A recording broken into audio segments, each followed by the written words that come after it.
This thing says that I'm live. Yeah, regular game, make sure that we can be heard, I can be seen, and that we're ready to play games. We're not really playing games, we're watching a movie. Thumbs up that you can hear me.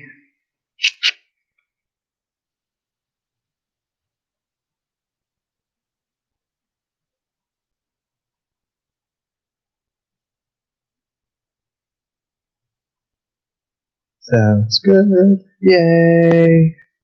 It is almost 1:00. We will do the usual wait a bit for people to propagate the room. I had a little last minute panic attack because I realized this on edition where he's thrown in like, I don't know, 45 minutes of extra footage. So I got rid of that. Well, I still have it, but I found the original version of the movie because, it's more likely than not that that's what you guys would have. So, maybe double check that. The playing time on the movie should be around like 2 hours and 20 minutes as opposed to 2 hours and 56 or something stupid. 2 hours is a long time for a movie from the 80s. If you guys don't remember back then. I guess I just wasn't expecting it to be, so long.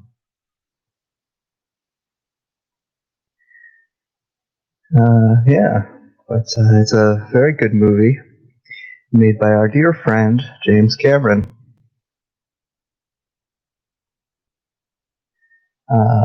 Most recently of Avatar fame, but I'm sure you've seen lots of his movies, such as Terminator and Terminator 2, Titanic,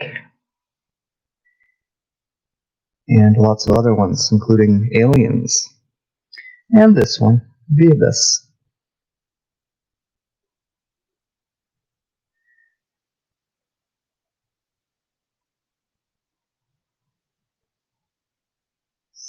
So, at the end of this movie, I have something I kind of need to say or should say. So, if maybe you're not going to stick around with us through this movie, but would like to hear that, come back and skip ahead to the end. I don't know how important it is, but I feel it's important. So, oh no, water on my floor. I better find something to clean that up real quick. Just one second.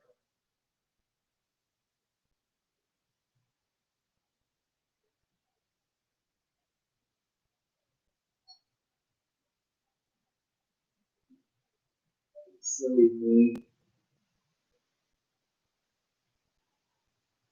And the room will smell like coffee a little bit. It already smells like varnish because I just got this nice table today. That is freshly varnished.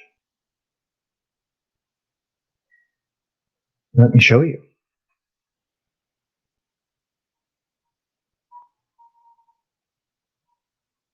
Yeah. This is awkward. It's not even on camera. There we go. Here we go. So this is it. Follow me on Instagram. You've probably already seen it, but I'm really happy about it.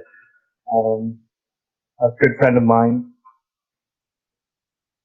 who I've been super fucking proud of lately. Her name on Instagram, her artist name is The Divinely Lost. She, the picture that I use, the painting that I use to take screenshots of for the Crossing the River series is also hers. I'm a big fan of her work. You should check it out. Loading up the bong here. This is cement shoes, as advertised. You might feel like you have cement shoes after it.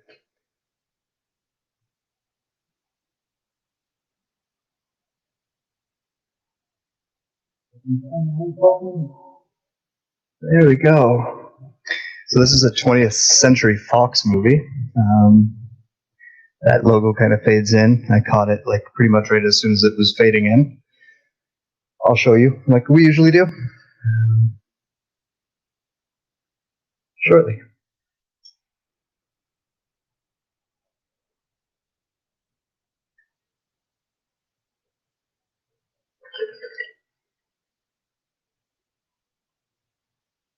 I didn't clean my bottom for you guys this week. I'm sorry. It's gross, I know.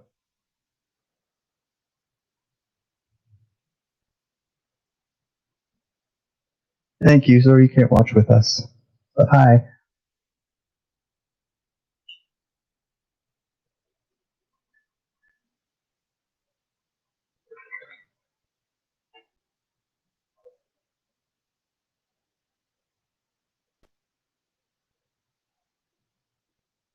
I need a place to put hot ashes.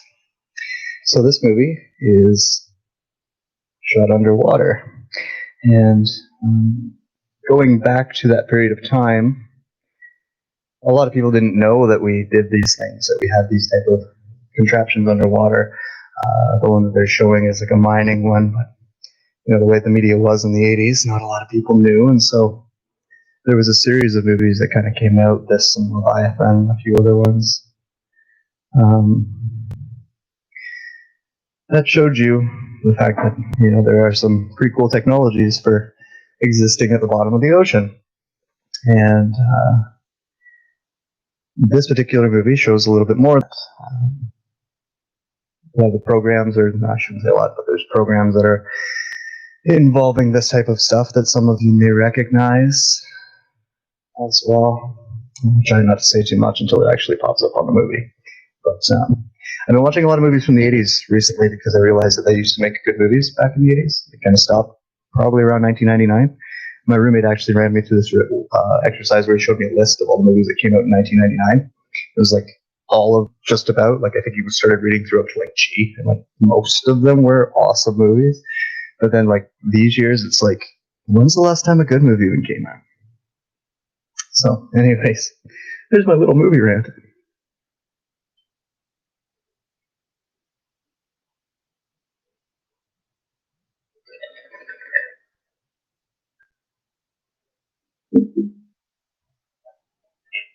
All right. We are going to get ready to start here. So I'm going to turn the camera so that hopefully you guys can see. There you go. Nice clear image. Thank you, 20th Century Fox. Please don't kick me off YouTube. This will only be up for a minute, I promise. And so, getting ready to hit the buttons. We will hit play in 3, 2, 1. Play. And away we go. Give it a second. Don't kick me off, don't kick me off, don't kick me off. There. Hopefully you guys are kind of in time with us. Me. There's only me here. I need headphones though, so I can't hear this. I bought a pair of headphones specifically for doing these, and I sat on them yesterday and broke them. So away we go.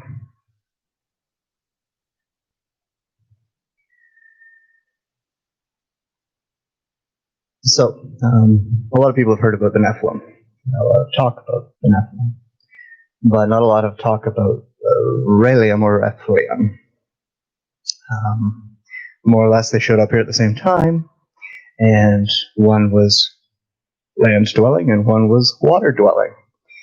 We have about 3 that live down there and have been down there for a long time. Only one really interacts with the world, so to speak, and the other 2 just kind of hang out and do their own thing.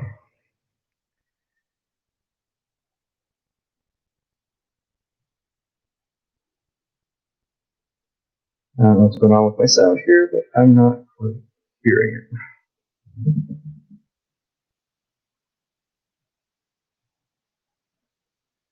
it. Okay, this is weird. I don't hear them talking. Oh, now I do. There it is. I figured it out. No worries.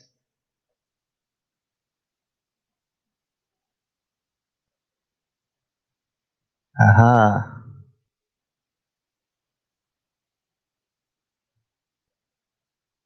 Now I hear it. Sorry about that.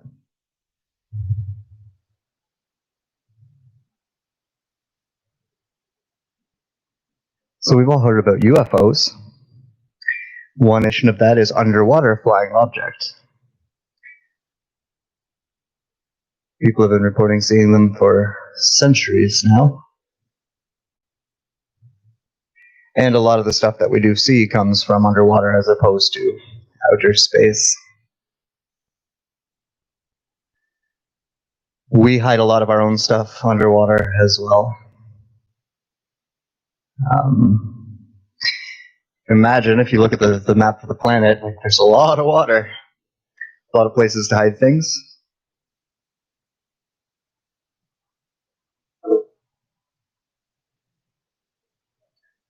And a lot of military operations were going on underwater for a long time without us knowing about them. But I mean, submarines terrify me personally. Timestamp on the movie is 3 minutes and 16 seconds, 3 minutes and 18 seconds, 3 minutes and 20 seconds. Make sure that you have the right version. This is the theatrical release as opposed to the uncut special version.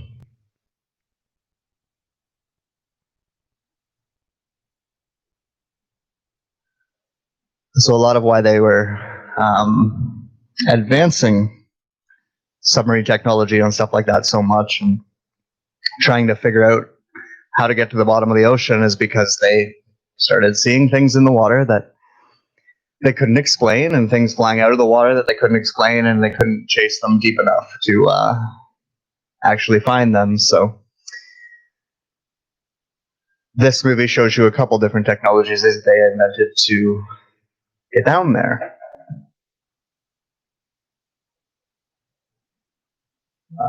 None of those three species or races that are down there wanted much to do with us. We finally made contact with one of them. I think it was sometime in the 70s or 80s. Not 100% sure. But the other two completely avoid us. And who can fucking blame them? I'm kidding. Sort of.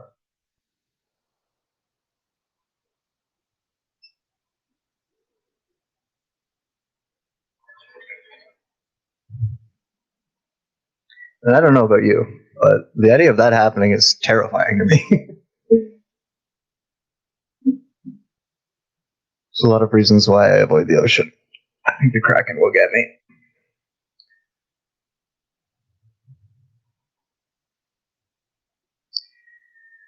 But this movie does interesting too, where there's like this kind of political battle going on between Russia and the United States.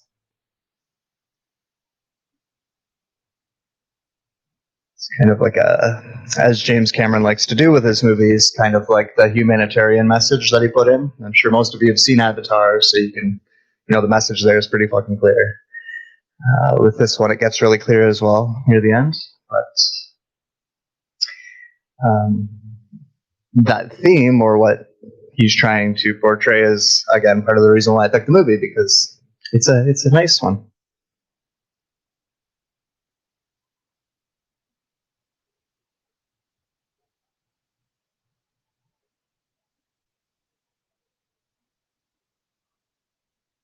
Hey, look, it's John Connor's dad.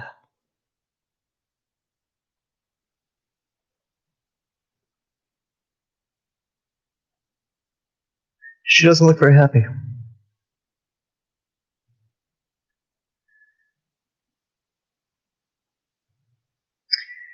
So, I'm sure a lot of you have looked into like NASA stuff. I'll watch my mouth for a minute.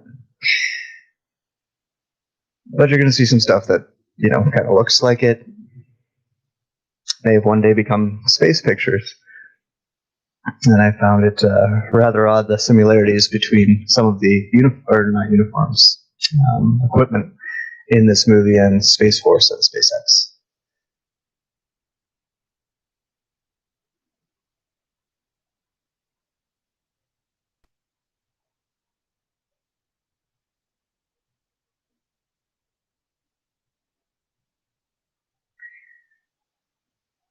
And most astronauts will talk about, the fact that they train in places like this. There was an astronaut on Joe Rogan's podcast who talked about it extensively.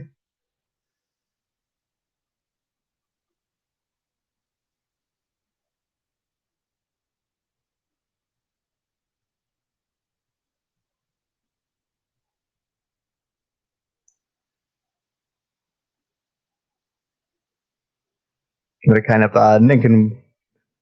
wink and nudge, I guess, in this movie is also the fact that, mining for oil and other resources in the ocean, it's kind of sketchy as to who has ownership of sites. So a lot of the time it's kind of like, hey, we found it. We planted a flag here, and therefore it's ours.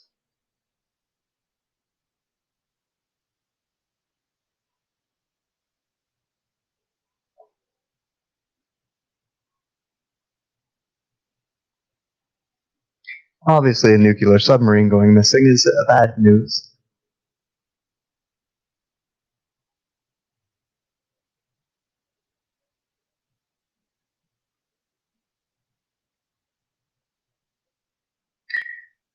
This kind of thing is kind of bullshit. They have lots of, teams to go do stuff like this, but programming the public, they don't want you to believe that, so they throw stuff like this in movies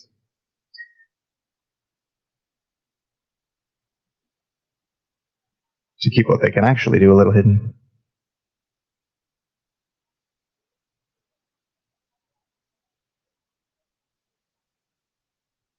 Money talks. Money talks.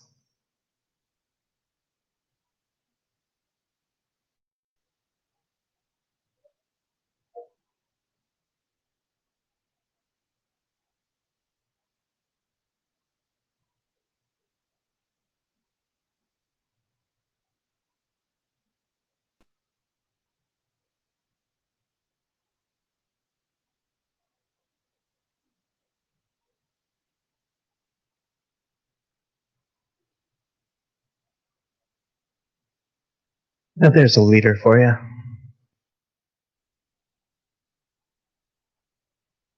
James does a really good job of writing heroes as well, making them very human and kind of true to form. You can kind of see their hero journey through most of his movies as well.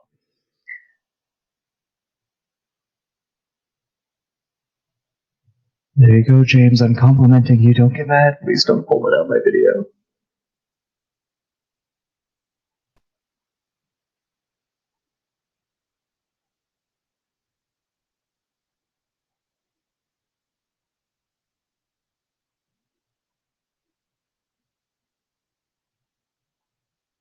So, I mean, this was done in the 80s, so a lot of this stuff looks very, what you'd imagine it to in the 80s, but the actual designs and whatnot, you'll notice that a lot of these submersibles are very much similar to, the things that we see in the sky, especially with the recent Pentagon videos. The Tic Tac and other things kind of get shown in this movie as well. Interesting considering it was so long ago.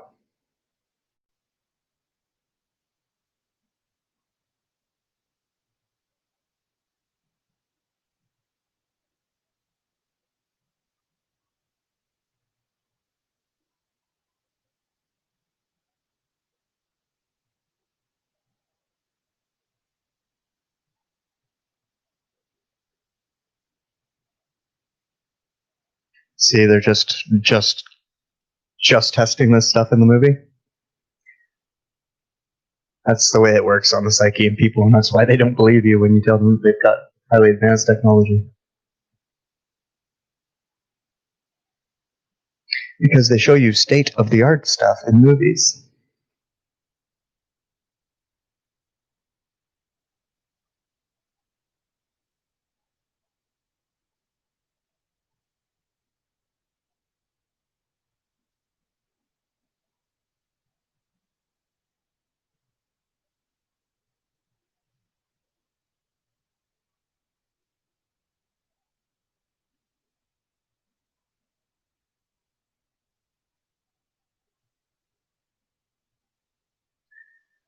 And I guess he perpetuates that whole thing more with a lot of the other stuff that he does, right? Like the finding of Titanic to begin with.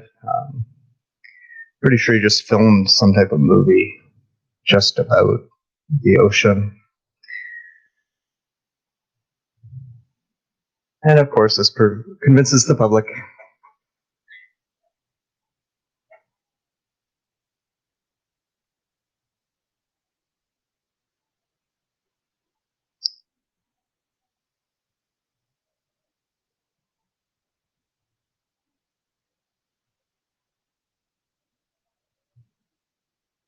I always find it interesting with these underwater movies how they make the movie movements very similar to, UFO movements or flying saucer movements, but at a lot slower of a pace, or a lot slower of a speed. I mean,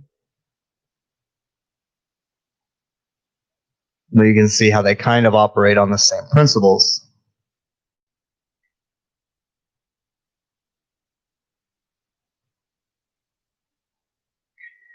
And even the idea of like manipulating gravity underwater, the same type of principles or things that you would have to consider in order to make that happen are the same type of things that we have to consider in order to navigate what we call space.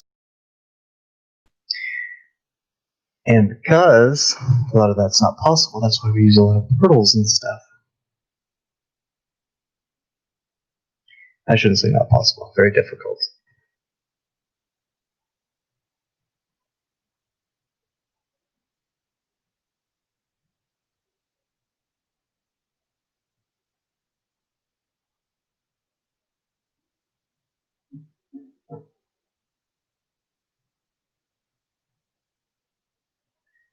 Another thing he does in movies, I guess, is the powerful female lead, Sarah Connor, as an example. And if you've heard about female Illuminati and even my own explanation about how a lot of people high up in there are female, he's a pretty self-confessed high-level Freemason. I'm not really speaking out of school there, but we know how this all works.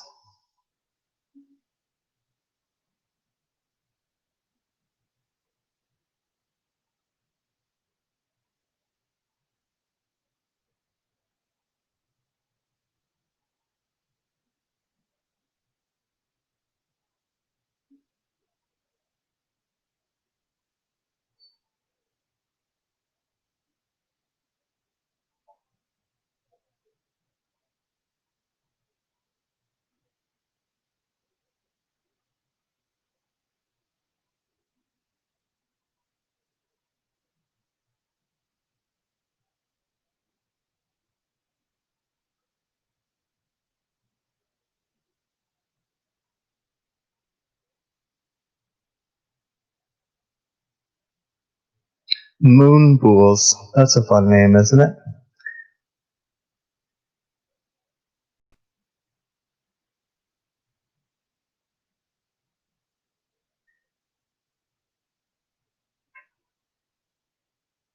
So I guess it's kind of like the idea of flipping a canoe upside down, right? Air fills up, keeps the pressure out.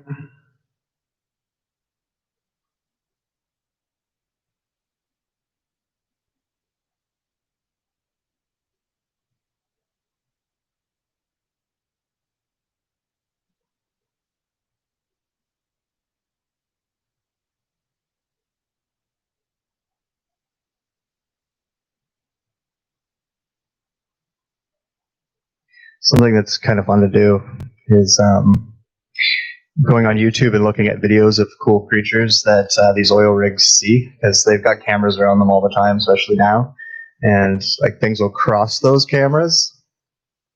Not too long ago, they found like a giant squid crossing one, and then there was this other thing that kind of looked like this giant spider that was like crawling across the floor of the ocean. Very creepy, but very cool.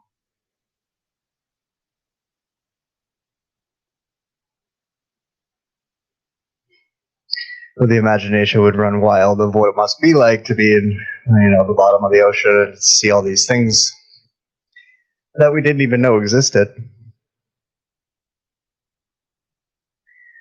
I always have to bring up sometimes when people start talking about space, on a more mainstream level. The idea that we spend so much money and so many resources and everything else to go into space when technically we haven't even figured out the ocean yet. There's spots we can't get to. There's things we don't know. We're always finding new species, new forms of life. A lot of these things are defying our understanding of different types of science. And a lot of it is going because it takes a long time for, findings in science to actually reach the public. They'll find it, but then the implications of what that means and what they actually learn takes, years to actually come out. And a lot of the time we forget about things between point A and point B. And therefore aren't looking for the follow-up when it does come out. And they can slide things under the rug that typically might cause us to question. But we're not going to question because we're not paying attention anymore. It's, that's a form of magic. It's diverting your attention. The media does it in lots of different ways, not just in, the news in terms of, coronavirus riots and stuff like that, but also in terms of discoveries in science and psychology and whatnot.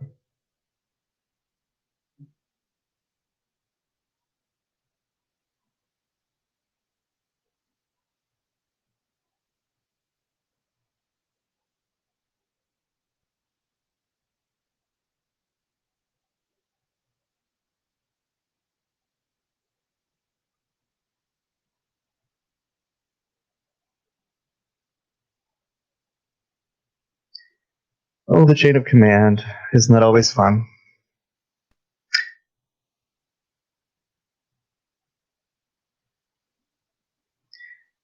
Yes, aliens above, aliens below. We only tend to look in one direction when we could be looking in both directions. It's not just the oceans. Lots of lakes, especially the Great Lakes. I live close to Lake Ontario, and there's been a lot of commotion around that lake. And you may have seen on my Facebook or on my Instagram a very strange storm over top of it recently. The sky was lighting up like a fucking strobe light. So here we go. This liquid for breathing. I almost talked through it. I've done this. A lot of people in programs have done this.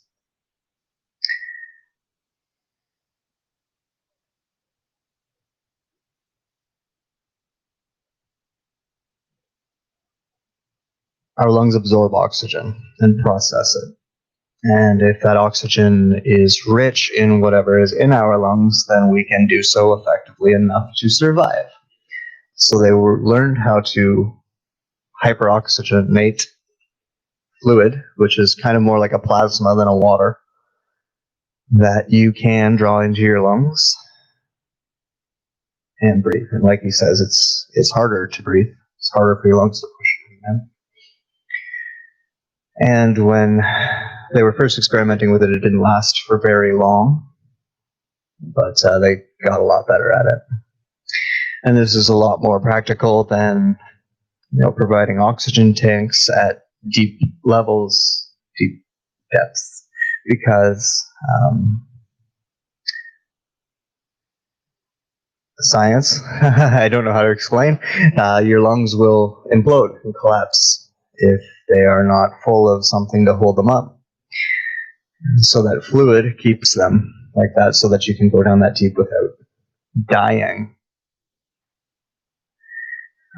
Suits like that as well will implode at certain deep depths, which they use to good effect in this movie later on.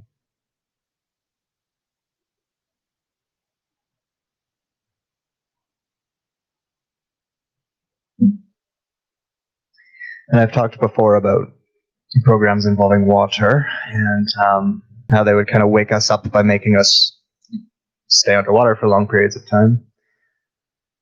The more you do that, the better your lungs get at processing oxygen. UFC fighters use this by training with, say, a snorkel on or training at altitude so that their bodies get better at processing oxygen and working well. And then when you come back down from that altitude or you take the snorkel out, you can just breathe that much better, because that's the way the body and mind work, is you can train them to become better at just about anything. And with the right amount of focus, the right amount of discipline, that's why we have these crazy people like, someone like Wim Hof who can do these amazing things. We all have the potential to do it. It's just a matter of the discipline and the training.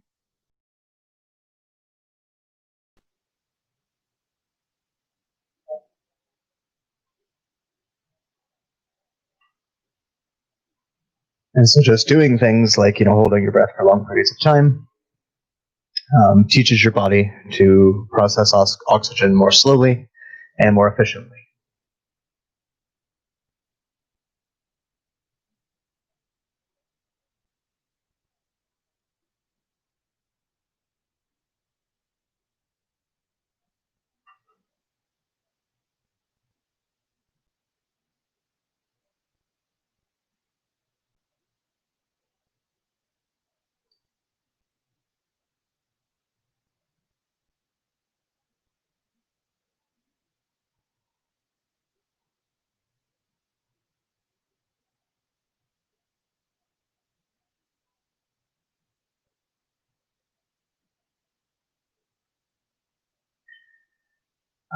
Underwater retrieval programs. That was one of the things that they were training us for as well. Obviously, over time, a lot of things have sunk into the ocean. Not only, ships and crafts and various things like that, but entire cities, land masses.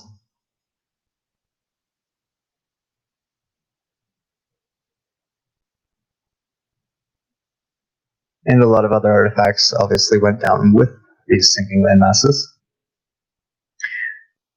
And so through the 80s and 90s, they were spending a lot of time retrieving a lot of these things, as I've talked about in other contexts as well.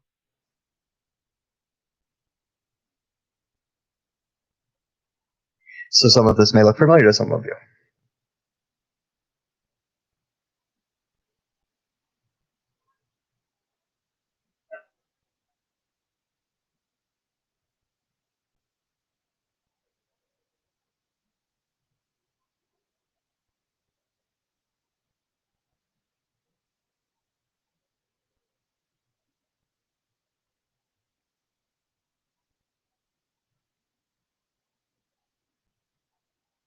Looks so much like NASA footage.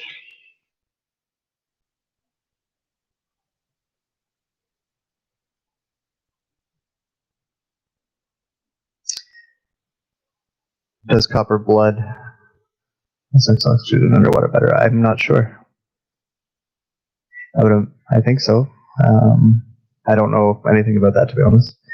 But what you're saying there, I've definitely heard that about sea creatures. I don't know if that would translate to humans.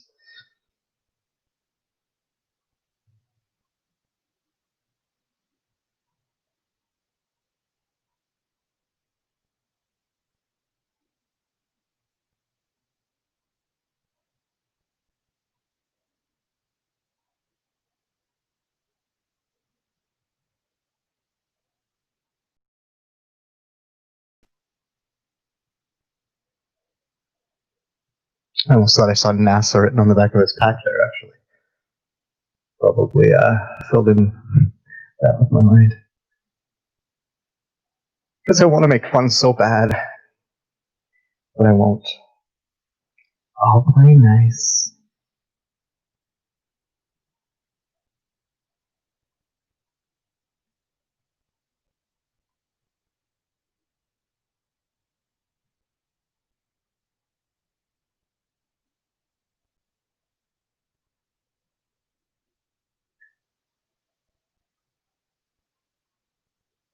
Did everybody scream? Everybody screamed, right? That was scary? Yeah.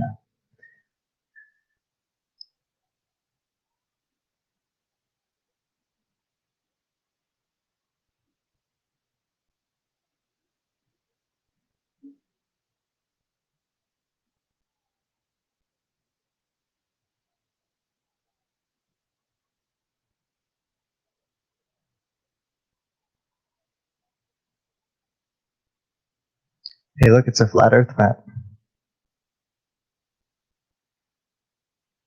No, we didn't.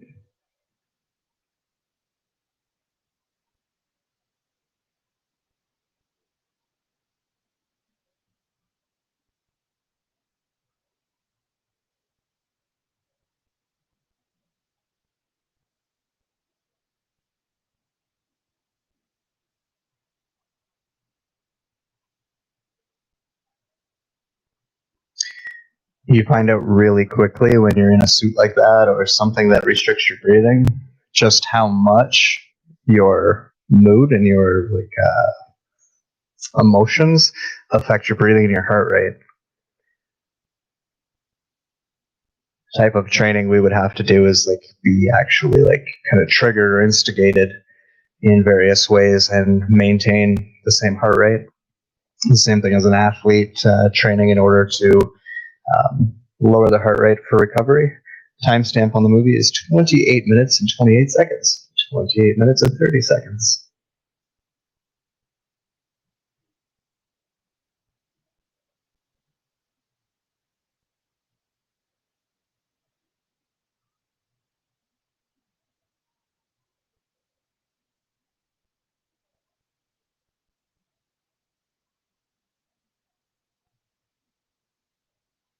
And so obviously this gentleman is trained to work on an oil rig, not recover nuclear warheads from sunken subs. So he doesn't know how to maintain himself when he sees something like that and panic.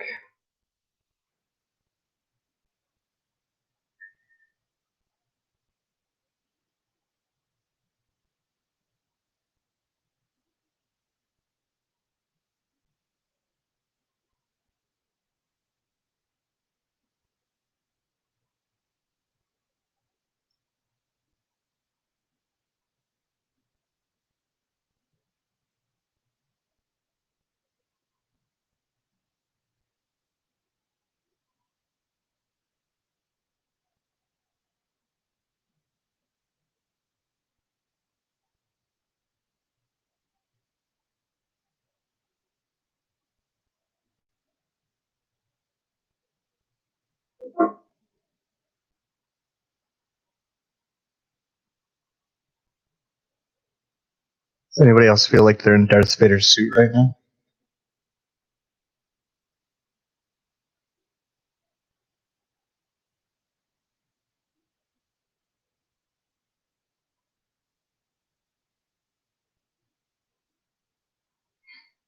And as with any military operation, there's always a hidden motive beyond what we're just talking about.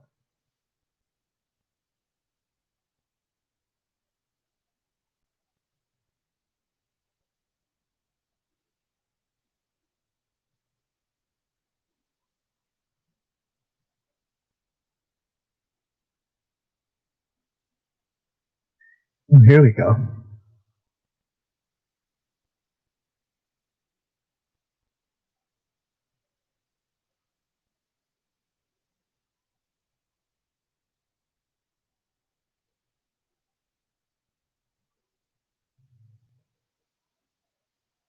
I'll give you guys a minute with this because it's cool.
So that was kind of your first look.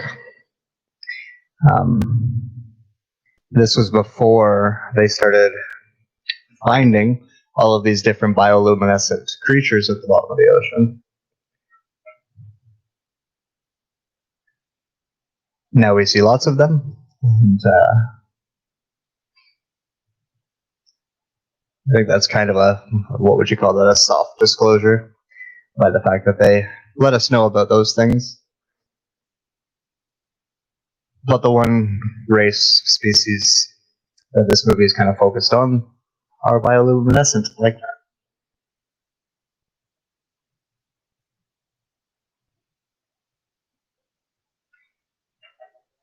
The question is, if I know how a giant squid with no bones and spider exoskeletons adjust to water pressure so far down, I don't understand the science of that. But obviously evolution knows what it's doing. And a lot of the Black Project hidden technologies are based on that type of discovery within nature. Elon Musk talked about also with his underground tunnels using like a snake type exoskeleton. A lot of what we learn how to do, we learn from observing what nature does. And bioluminescence is a technology that will also be coming out soon. Imagine them selling like designer plants that glow. A lot of rich people are going to pay a lot of money for that kind of stuff.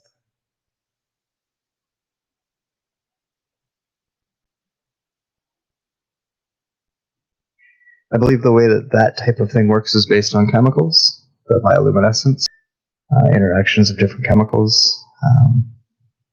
In terms of what's actually going on with the exoskeletons and whatnot, I don't know how to explain the science of what's going on. It has to do with the way that they're bringing in and forcing out air or water,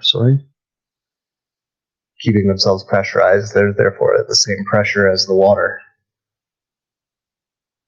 But that's the best I can do to explain it, which I know isn't very good. I'm sorry.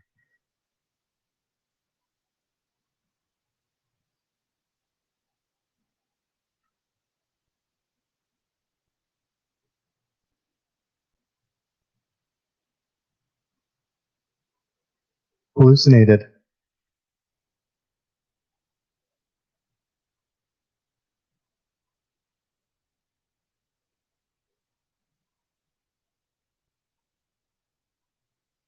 So I just noticed there was a scene cut out of the extended version of this movie where she saw one of them before that.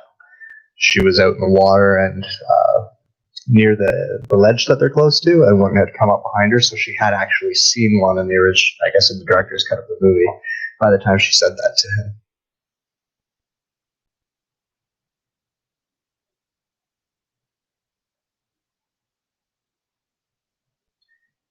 In these movies where they use the military, you can see kind of the structure of like phases, right? Like their phases are kind of contingency plans. So what I'm talking about, how like world events work and how they have got a bunch of different plans kind of in place, and then depending on what happens and what they find and everyone's reaction, a bunch of different factors, they can go between these different phases, right? So they do show you that to some extent in movies as well, within the military structure.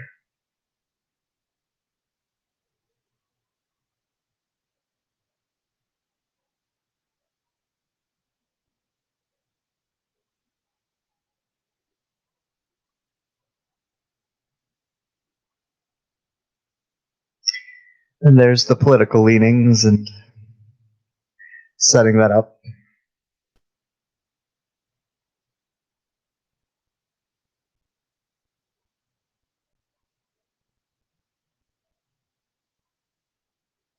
How could they? Can they just cover it up and say whatever they want?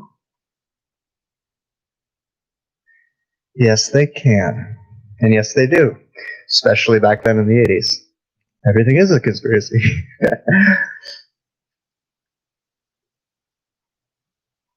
But again, this movie took place in a place and time where we didn't have the internet and media was highly controlled, and not that it's any less controlled, it's just controlled in a different way. More more effectually. That's not right. Effectively. That's the word. More effectively controlled.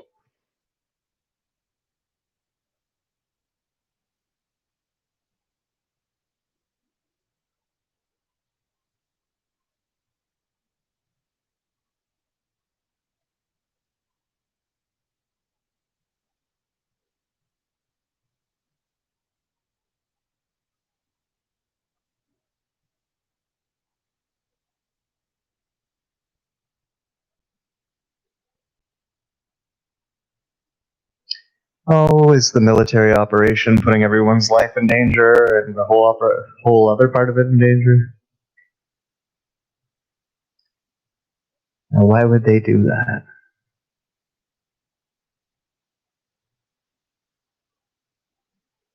They make fun of these things just to kind of point out how these movies kind of tell you the truth about things, but they do it in such a way that the average person doesn't really notice.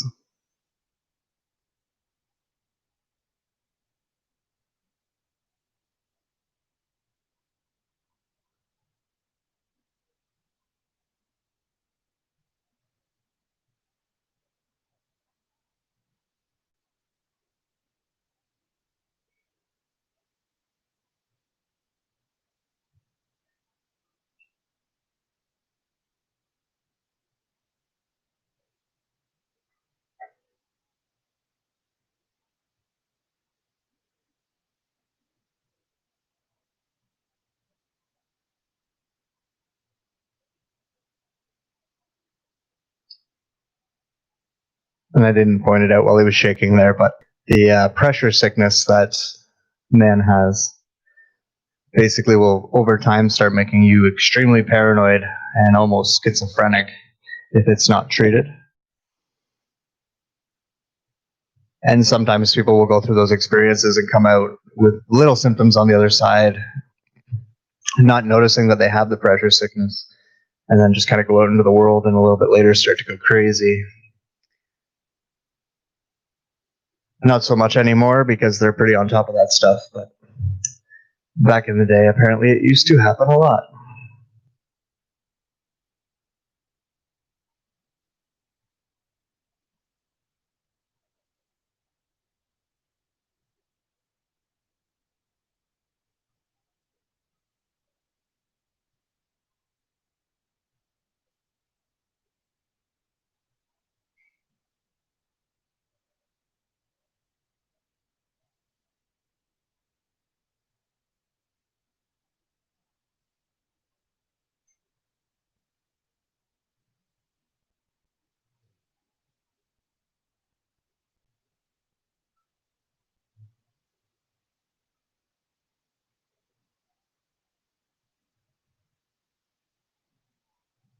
So this would be scary.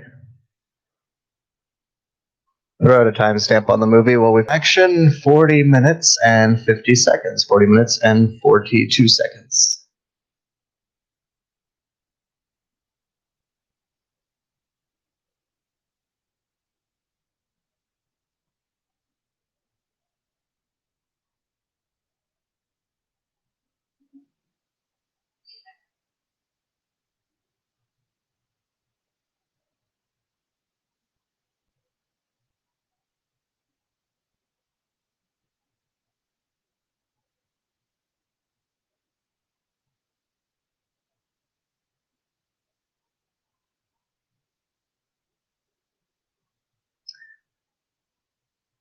Pre-CGI special effects, pretty good work. Guess when you have the budget to just build a crane and break it. You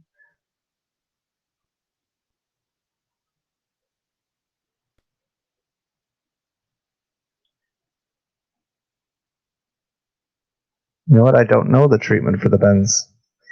It's a container that you go into. It has something to do with repressurizing or reoxygenating the blood.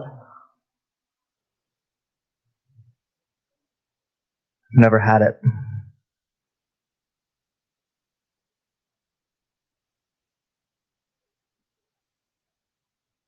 I should research little things like this before I do commentaries like this.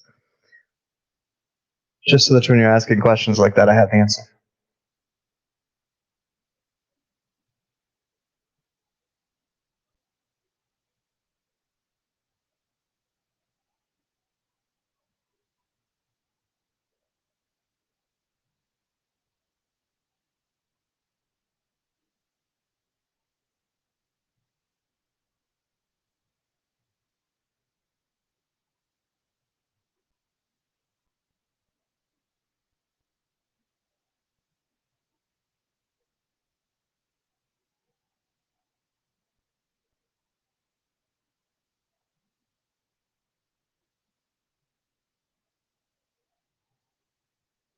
So there's various places in the ocean we don't really know how deep they are.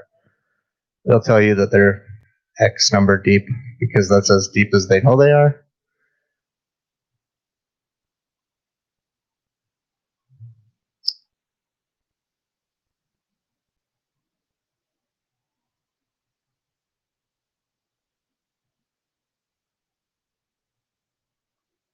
But again, the Earth is kind of like a honeycomb, and the water's always kind of doing this. The ocean waters are always kind of doing this breathing thing. Don't know how to explain it well, but where the water's falling in through a specific kind of network of this honeycomb, of these honeycombs, and kind of coming back out the other side, and that has something to do with thermonuclear reaction of how this is all actually possible. Um, the astrophysics that we're not taught, and I don't understand.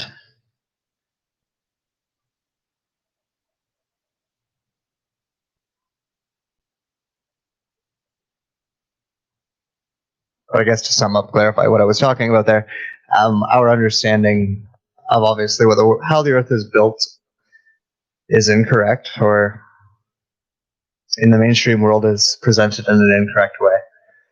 It has to be that way in order to fit a certain model. And they can't present you the actual model because it opens up other questions that they don't want you to ask. So they just kind of keep hidden. And anytime someone discovers it or figures it out for their self, they just pull them into secret programs and projects, dangle a carrot in front of them, and get them to shut the fuck up.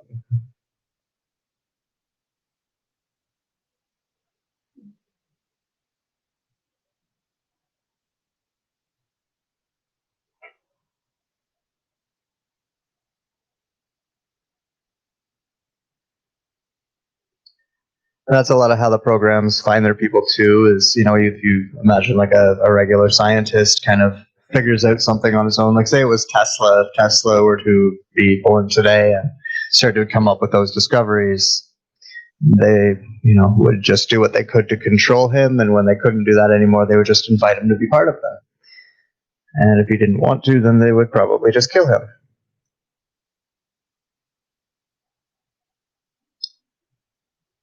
Oh, sorry, make him disappear.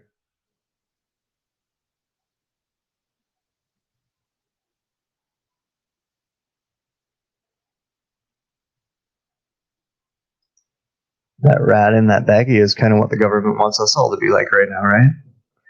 Level people.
Well, underground bases, again, underground bases are underground, so the bends wouldn't apply. So that sounds like more evidence of exactly what I think. And I think it's the same group that's putting out that stuff. More hopium. It's disappointing. But I guarantee you that when the day comes, it's not going to be something that we're going to hear on independent blogs or anything like that. It's going to be world news. We're all going to know about it. It's all going to happen all at once.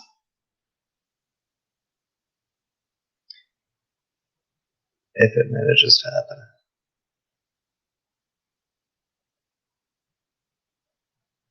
Are we actively exploring the deep sea like we are space? We are. No, probably not as much as we should. We've come really far with the ocean that the rest of the mainstream world doesn't really know. But at the same time, they definitely put more resources into getting off of the planet um, than they do.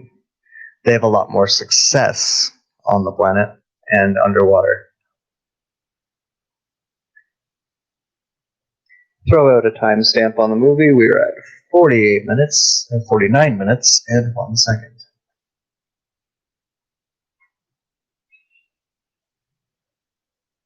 The bottom line is a lot of what people think, even if they're coming from programs, is going on in space isn't going on in space.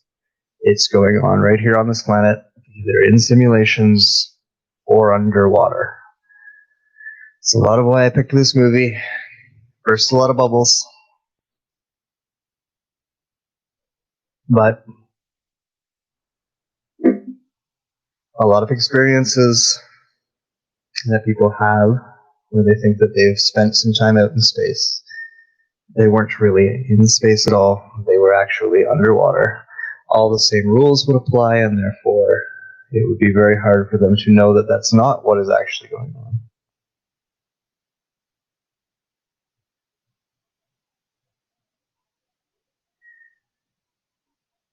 And that's one way that they were able to kind of spread disinformation through our community. So they're putting out a lot of disinformation about space and what it is and how much access they have to it.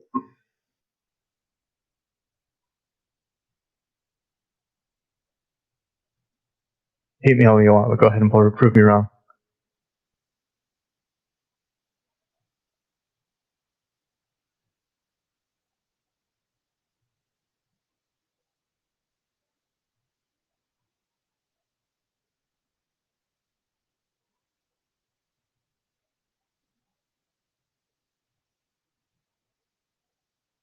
It'd be a pretty shitty situation to be in, right?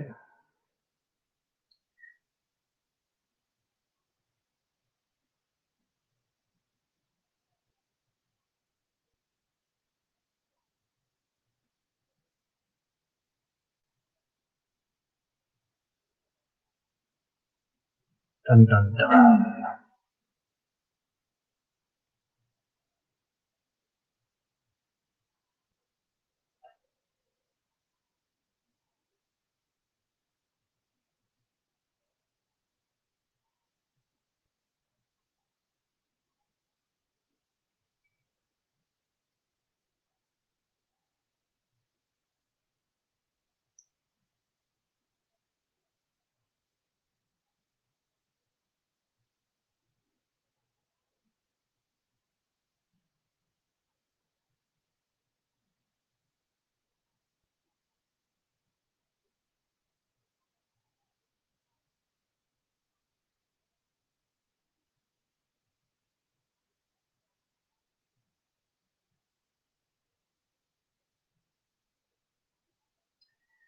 Now, with that suit, there's no real reason why the breather couldn't be on the back of the helmet.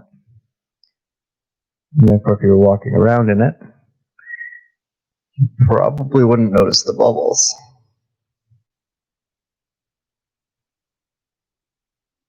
And if someone told you you were in outer space, you would very quickly believe them.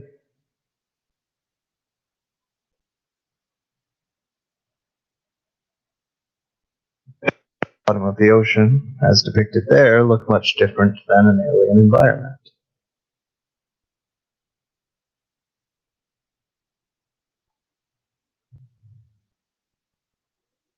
See those rings? It's cute, right? It's like a little drop in the background. We've seen those rings in places on Earth, right? We know that our old Earth mound builders or earthworks used to be shaped in those rings, so they just very cleverly slipped one on the bottom of the ocean floor into this movie.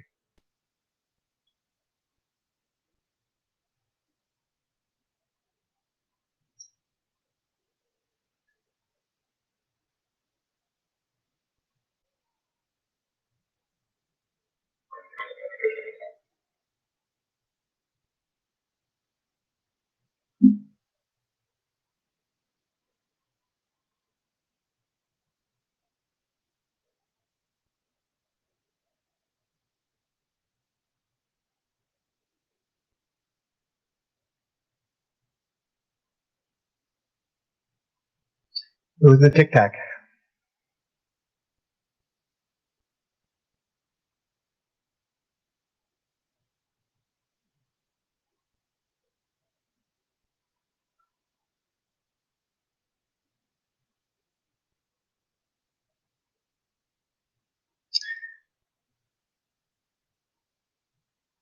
Now, there you go.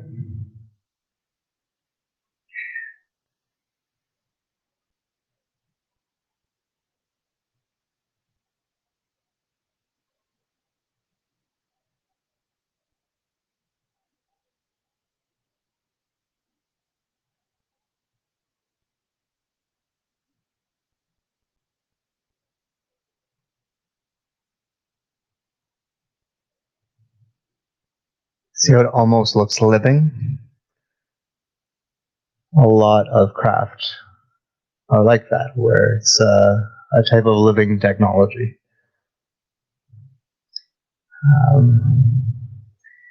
Liquid metals mixed with conscious energy, typically directed by some type of an AI, holds shape and operates something like a craft / living being.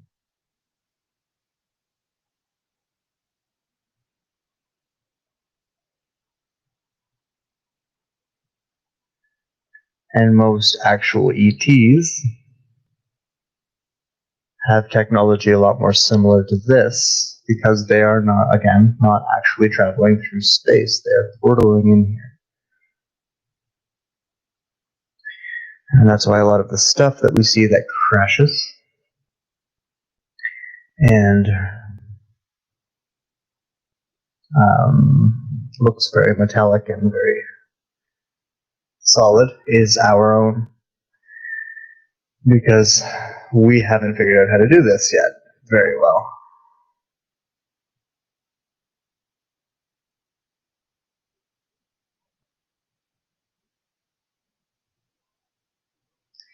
And so we have to rely on our ally species races to provide us with that type of technology. It's kind of like a plasma force field type of technology. The Arcturians use it to create a lot, their orbs, which is how they are able to travel the way that they do.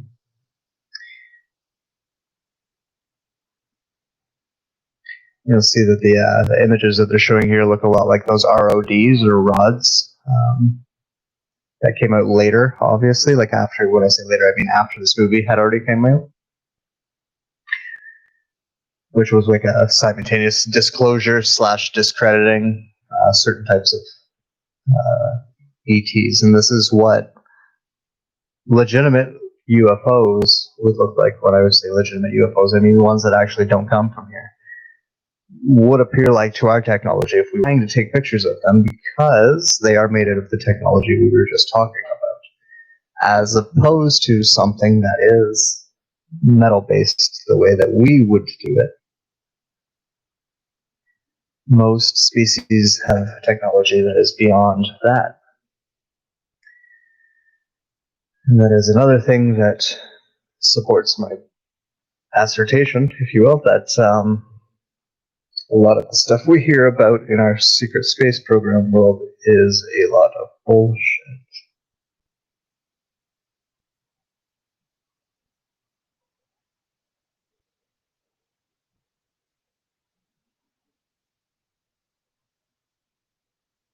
They've got the wrong technology.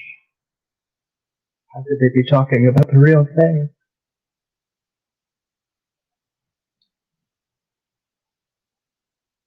But again, concepts and ideas are important. So exploring the concepts and ideas with the implications of the secret space program is very important. So I'm not mad about it.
That was a pretty interesting speech, wasn't it? I think we've all kind of been there, having to explain something you can't explain to somebody.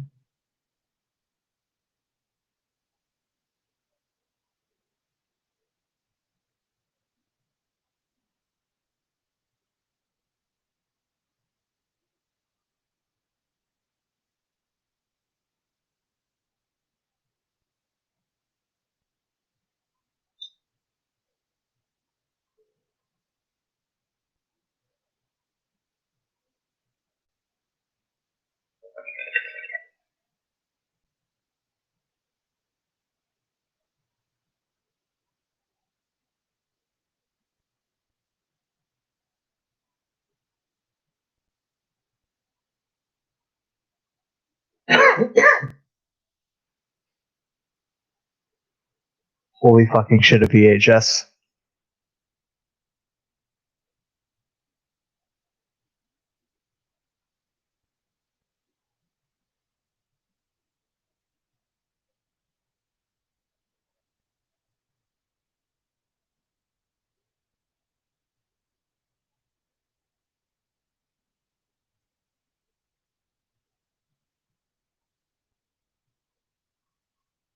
Yep, that's how they do it.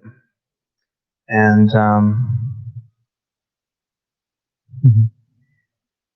that's what they do with underground bases when they close them as well. Means they just implode them.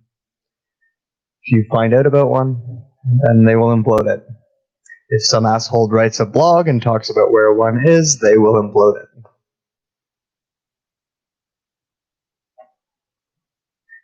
Hi, Dave, all is well.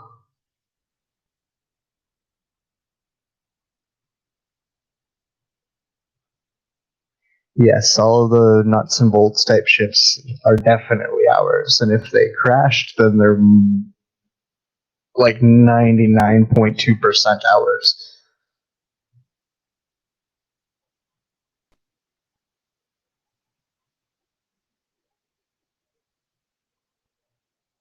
And they make the same maneuvers. They could make maneuvers that just don't make sense to us, like those videos that the Pentagon released.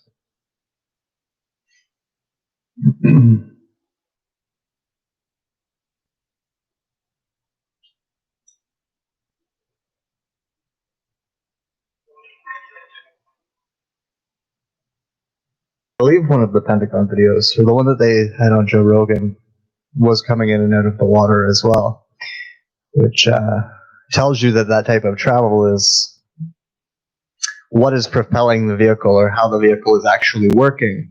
It doesn't matter whether it's in our atmosphere, if it's in water, or if it's in outer space.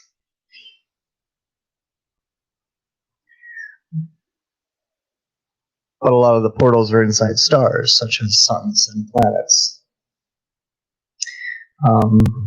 Planets like our own, we have energy vortexes, which also create portals that can be used. That's why a lot of aliens or UFO sightings, occur in specific places, because those places are energetically vortexes.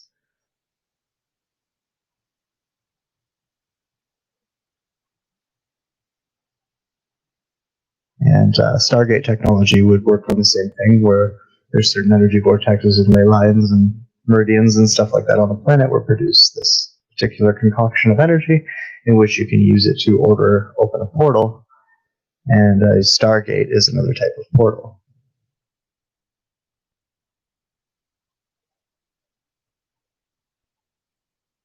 Oh, he's losing it now.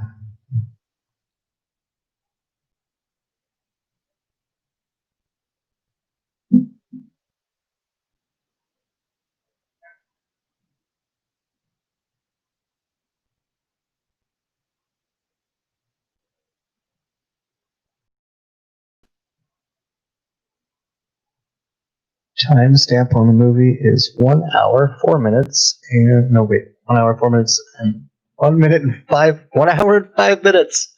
I can't speak.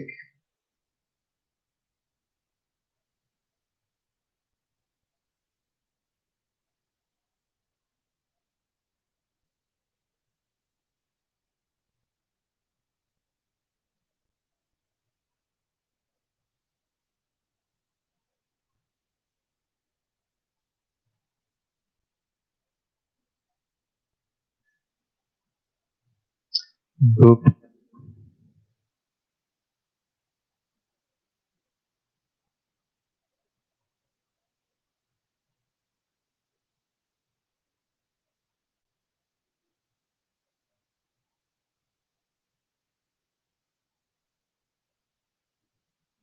Those pesky Russians.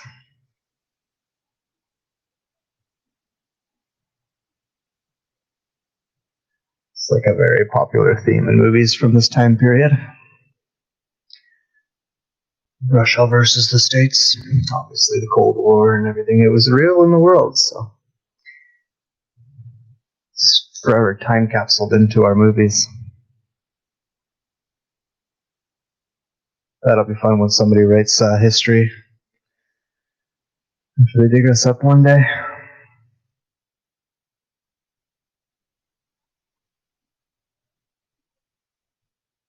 That window have a plant in it. I don't think they're getting any sunlight.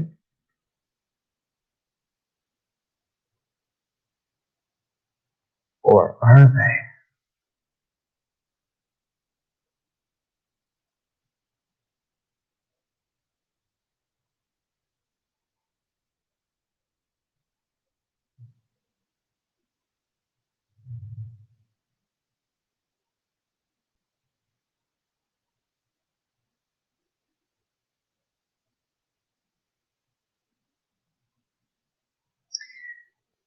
There's a special effect that's going to get used here that he also used in Terminator 2 with liquid metal. It's more indication of what I'm talking about how that technology works. Right there.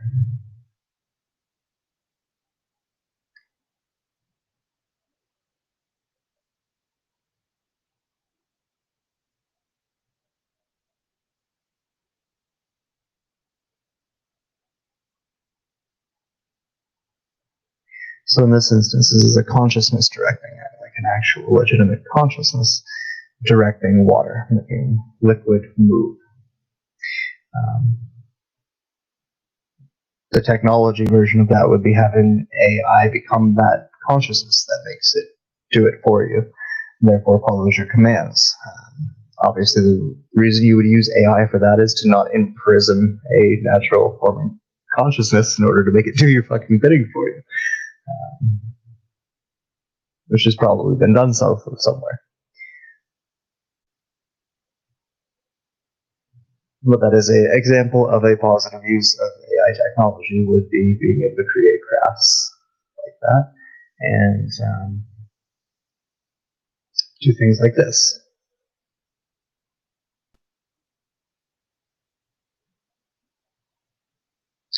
Well, yeah, we use rockets because it's a good show for the general public. It falls in line with where we believe technology is. It also falls in line with what we believe the truth of space is.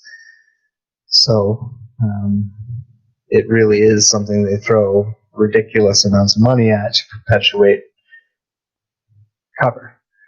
And the people involved with it have no idea that that's true because they all believe the lie, right? They all believe that things are the way that they're taught.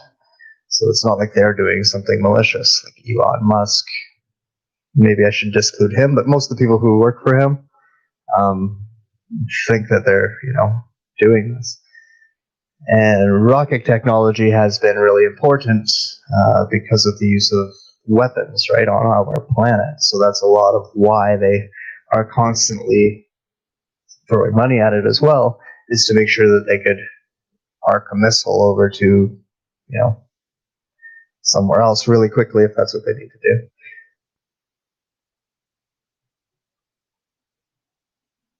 I don't really want to talk over this part of the movie, so we'll get it in a minute.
So what that was showing you is how it's not even a craft, it's just some type of consciousness propelling the water itself.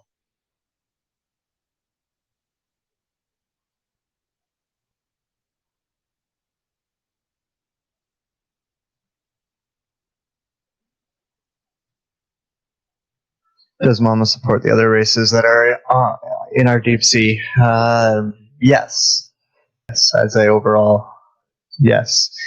I spoke earlier about how one is really the only one that really has anything to do with us. They're like the bad ones, and the other ones are definitely her friends. Welcome, Dean. I don't know if that's actually Dean. I think we figured this out last time. You're not actually a Dean. Oh, holy crap! It's 11:11. 1 hour 11 minutes. It happens every fucking movie, doesn't it? I don't do this on purpose. I swear. It's now 1 hour and 12 minutes and 3 seconds.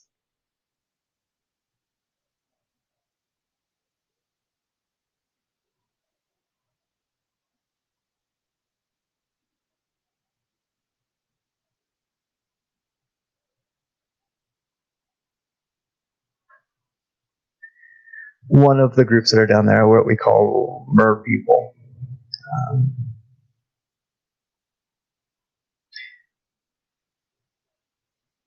Like with any group, there's bad apples, but for the most part, they just do their own thing. They have their own little life,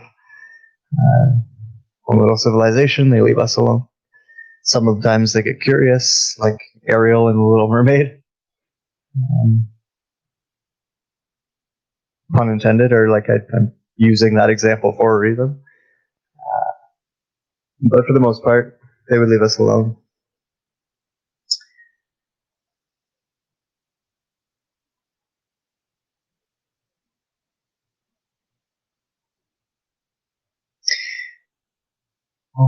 I don't know. It's Requiem or Relium is the ones that we interact with. They're kind of cousins of the Nephilim. Um, we started using the word siren for, mermaid, more or less. That's actually very close to what their actual name is.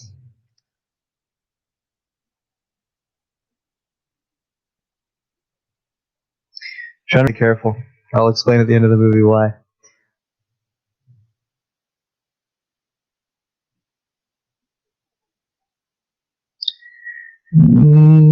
Dolphins, no, they're just dolphins are dolphins. That's just what they are. They're very connected spiritually. Very intelligent. They're very connected spiritually, and we highly underestimate them. And they've been here for a shit ton of time, and they exist in lots of other places. And we think that they're all connected even in other places. So they've almost got this like collective consciousness worth of information that they carry around. So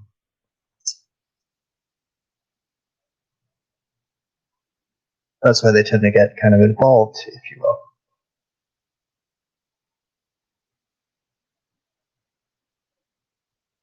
Our planet's frequencies depend on songs. If you ever saw the movie Star Trek 4, I believe it was, they ended up going and taking a whale from the past to bring to the future in order to stop bad things from happening because all the whales had died off and the world was dependent on their music. With that in mind, that being true, with that in mind, dolphins do that job as conductor for the ocean. Their language seems to be able to be interpreted by everything that lives in there. And so a lot of what they're saying to each other, sometimes they're not even talking to themselves or each other. They're kind of going around in there. That's why you see them around a lot of other species in the water. That's why they will go after sharks. That's why they will go after whales. That's why they don't seem to be afraid of anything, because they know how to get with everything. And that's the job that they play. Or do. Yes, water holds consciousness and memory. It's a very good transmitter as well as conductor for the energies involved in telepathy. And so, being underwater, even for us, water helps. And dolphins, again, would probably be very connected to that. And even freshwater, saltwater, it's all connected as well.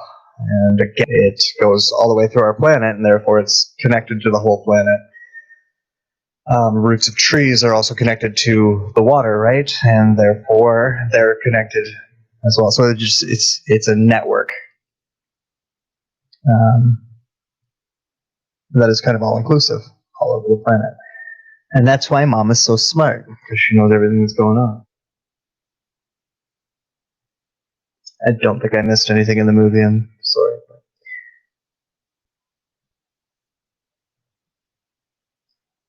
A lot of bullshit. Fucking guys with guns throwing their balls around.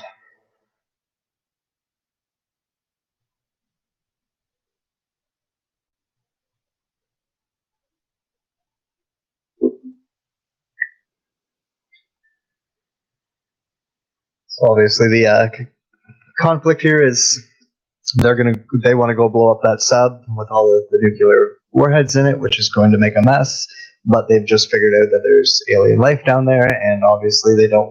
Like, the good guys don't want them to blow it up because that would be bad.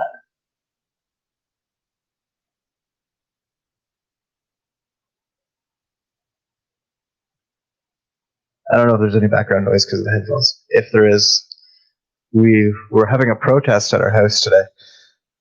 Barbecue. Protest for legal reasons.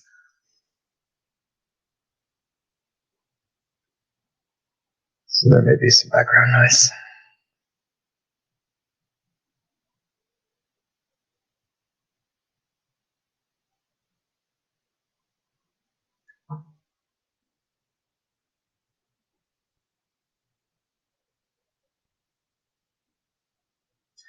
Did the black goo interfere with water life?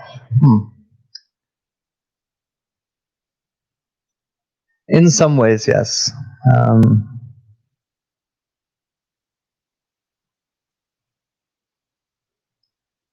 Black goo operates on the same principle as these crafts do, really. It's a type of consciousness directing a type of material. There's 3 different types of black goo involved here. One of those I've explained before is a little bit closer to a metal than a goo. And Mother has her own, so I wouldn't say that it interferes. It's almost like the same dynamic as like matter and antimatter, light and dark, that type of interplay. The black goo is kind of like her blood, if you will. The organic black goo that's natural to this planet. It's kind of like her blood. So interfere, I don't know is the right word. And some mutations had been occurring because of the alien black goo that got introduced. So I think that's the best answer for your question. Hope that helps. If I'm squirmy, I really need to go to the little boys' room, but I don't know if I can hold it. I might just run and leave you guys with the movie.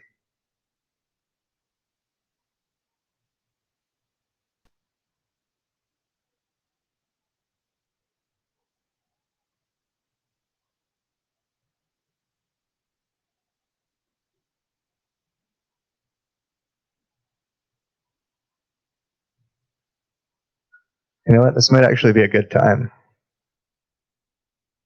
This might be a good time because it is better than me being myself and me being this distracted. This is kind of hilarious. If you had told me like 4 years ago when I was writing the blog that I would be sitting here talking to you about the fact that I needed to go pee, I would have never believed you. It's a funny world.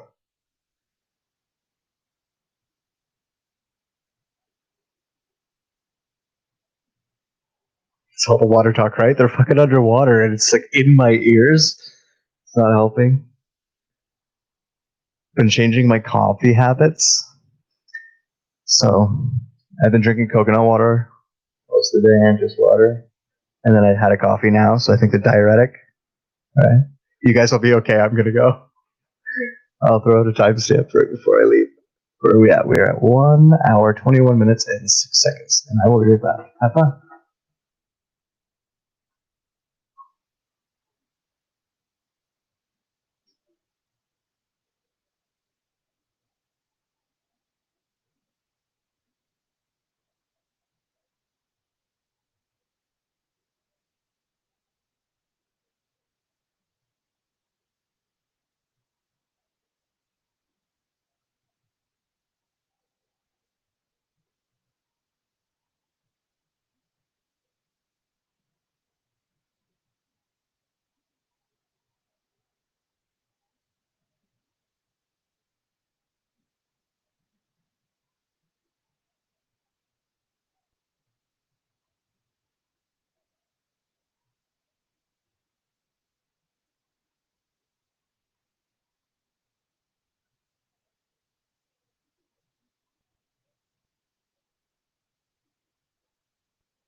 Guess who's back?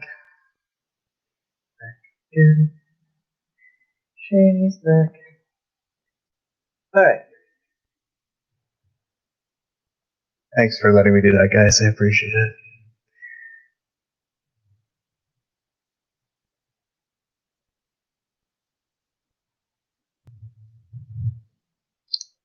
Dude, you're picking a fight with the Navy SEAL. You're not going to work. Not going to win. It's not going to work.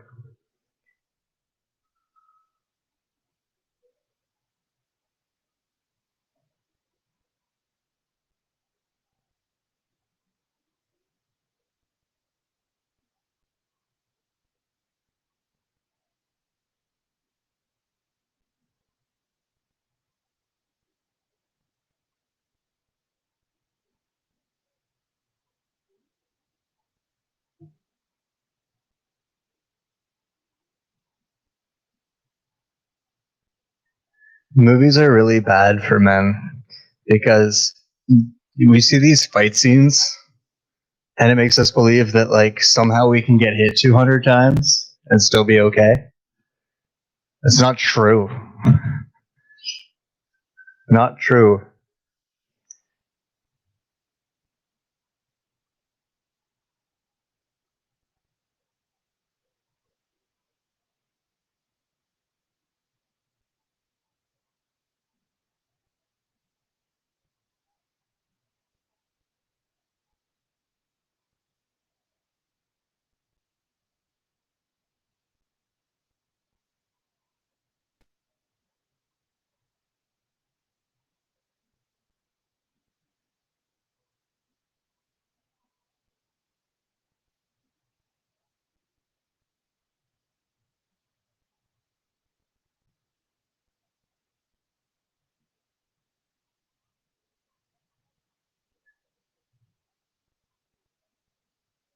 Yeah, it's a game changer if you watch like high level MMA fights versus like fight scenes in movies.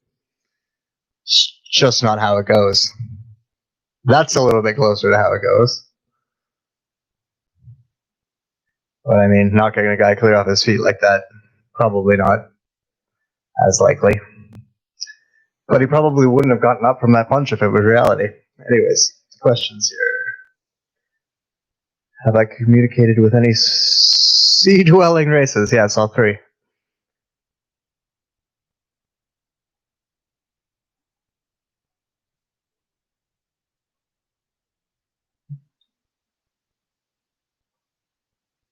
On a spiritual level, we can win fights, yes. Good morning, Russell. Welcome to the party. If you would like a timestamp on the movie, we're at 1:26 minutes and 43 seconds.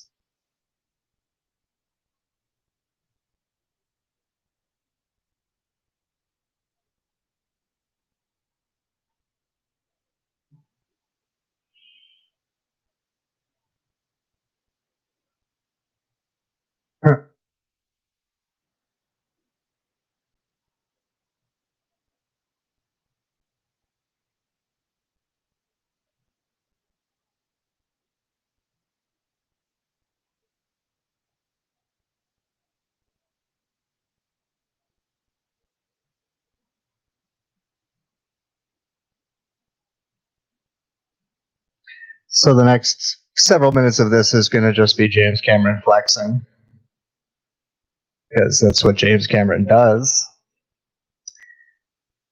And he's really good at it.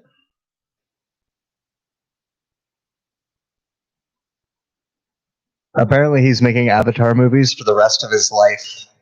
I mean,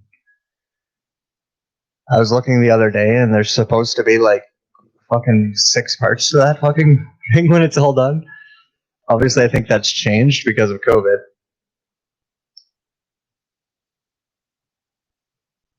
But who knows? Avatar's great. Yeah. I wonder if we'll ever get them.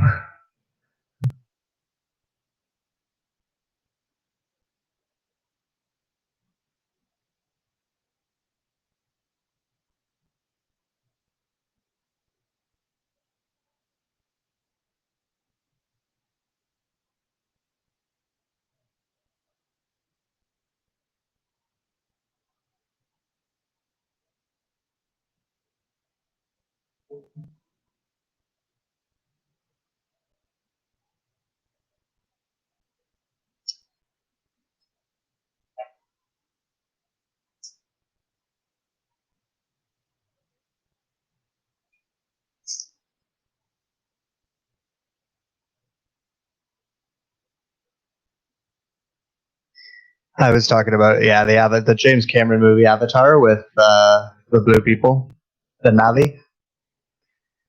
Um, we should do that movie. It almost seems too obvious, but I thought about it today, and I think that should probably just happen.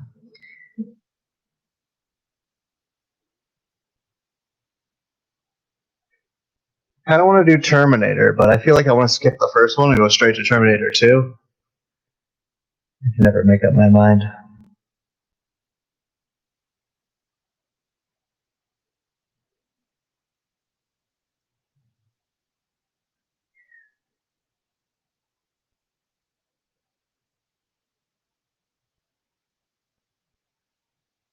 Under bumper cars.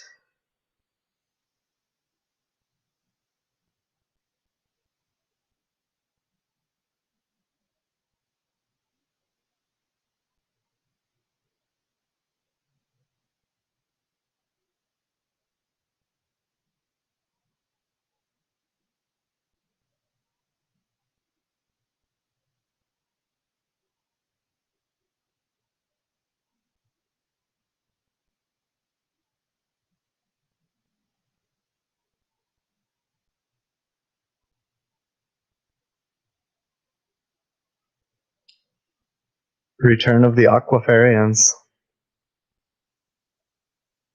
It's a funny saying. The Age of Aquarius.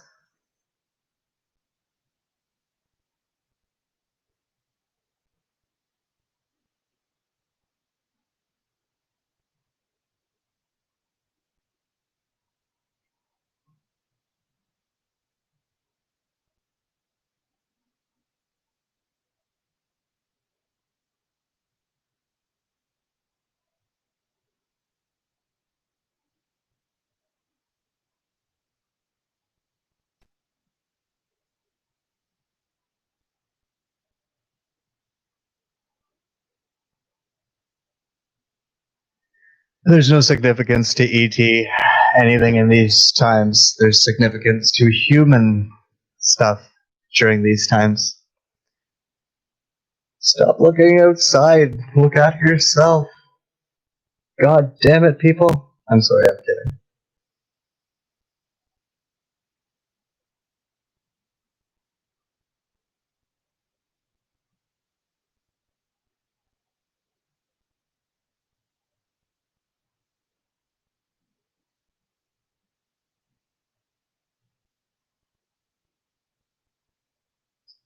Oh, Laura said that. Did she? Interesting. It may not, it may come as a surprise to a lot of you, but I don't listen to anybody talk. People send me videos all the time. I never watch them. I have no idea what people are saying these days because they just aggravate me. Underwater is a great place to hide things. Great place to experiment with things as well.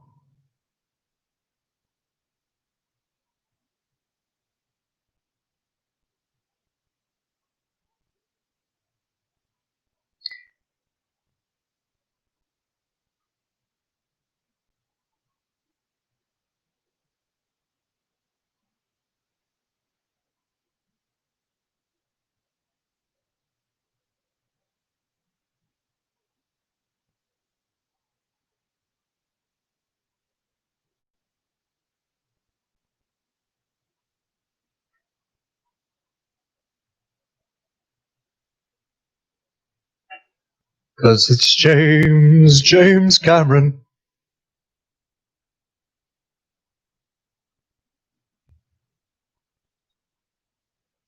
Let's throw out a timestamp. We are at 1 hour, 33 minutes, and 46 seconds. It's also a long time.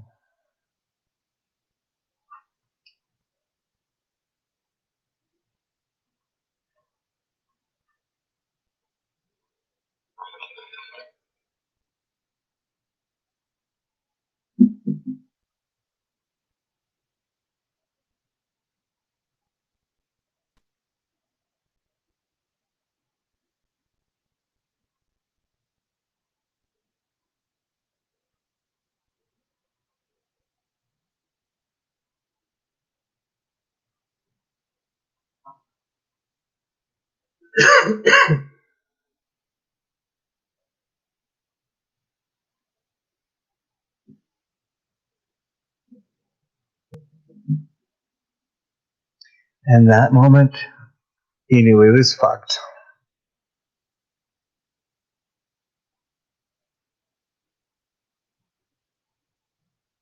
So you remember in Star Wars, when things would blow up? It looked a lot like that, right? I'm just saying, stop getting mad at me.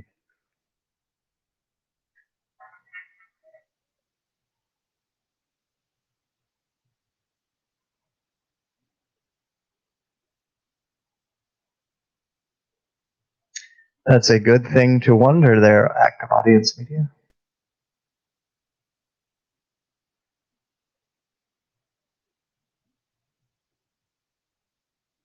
Leviathan, there's a movie that's similar to this that's called Leviathan. I guess it's not really all that similar. It's like a cross between this and Alien.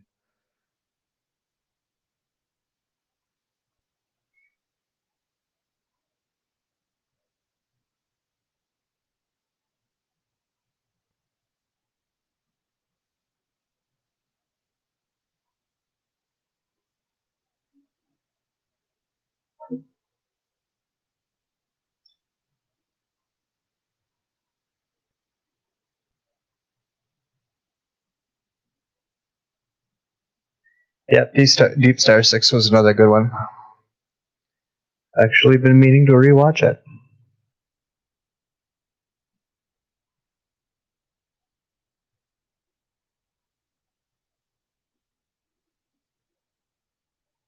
You know what the last two movies I watched was? Well, it started with The Princess Bride. I watched The Princess Bride, and if you saw my Facebook, I pointed out the fact that like they quoted in that movie that we would all be wearing masks in the future. Anyways, because I was posting about that, someone suggested the movie Little Monsters. Did you ever see Little Monsters? It had Howie Mandel and Fred Savage. It was like literally about like this alternate dimension that you could access by going under the bed, and how there was these entities there that would act as monsters and go up and terrify kids. Pretty cool little movie, and there was some really weird symbology in it that I didn't notice when I was a kid and watched it, that I was noticing when I watched it the other night.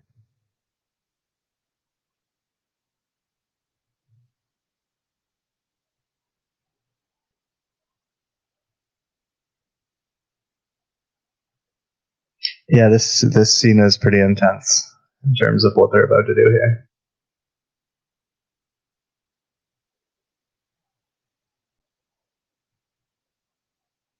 The saran wrap trick, yeah. Yes. Similar to Monsters Inc. in that sense, yes. Or I think Monsters Inc. was using closets.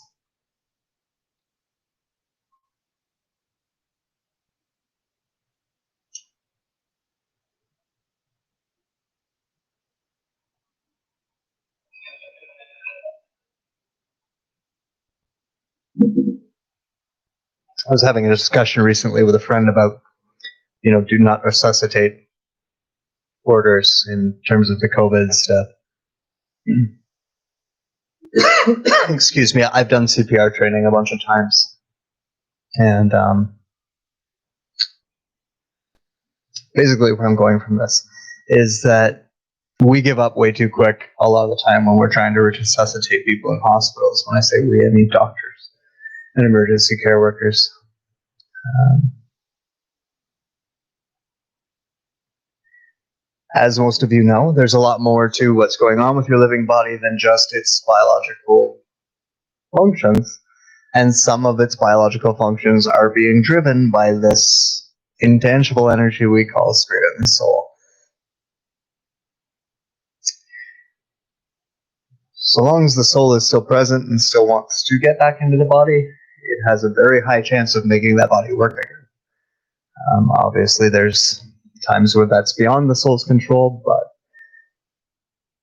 in a situation like, say, this, that's not always true.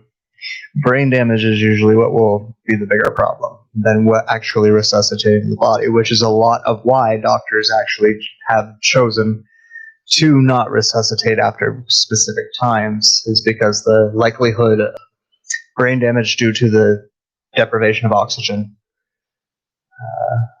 becomes more and more likely.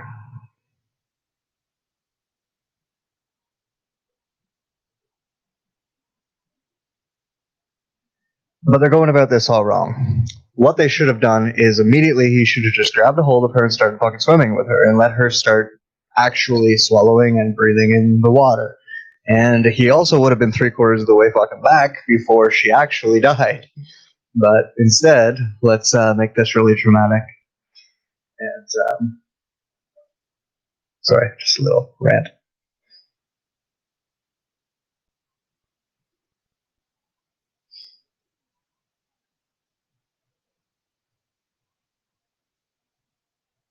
And yeah, that would be a pretty shitty feeling.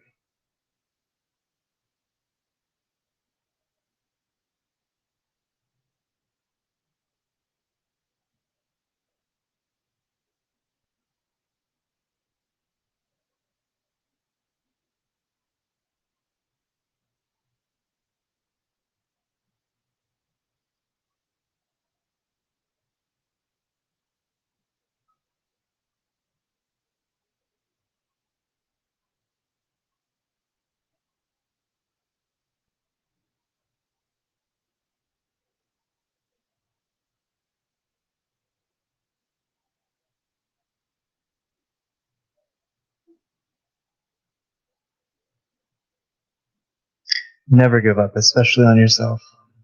Good advice.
And in terms of added stuff into the extended version of this movie, they added a bunch into this scene.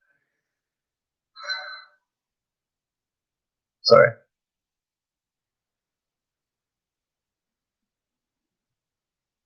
Oh, the Kraken. Can I explain that? I would really rather not. Um, so there's legends about this thing that lives in the oceans called the Kraken. And let's just say the legends are real and I don't ever want to see it.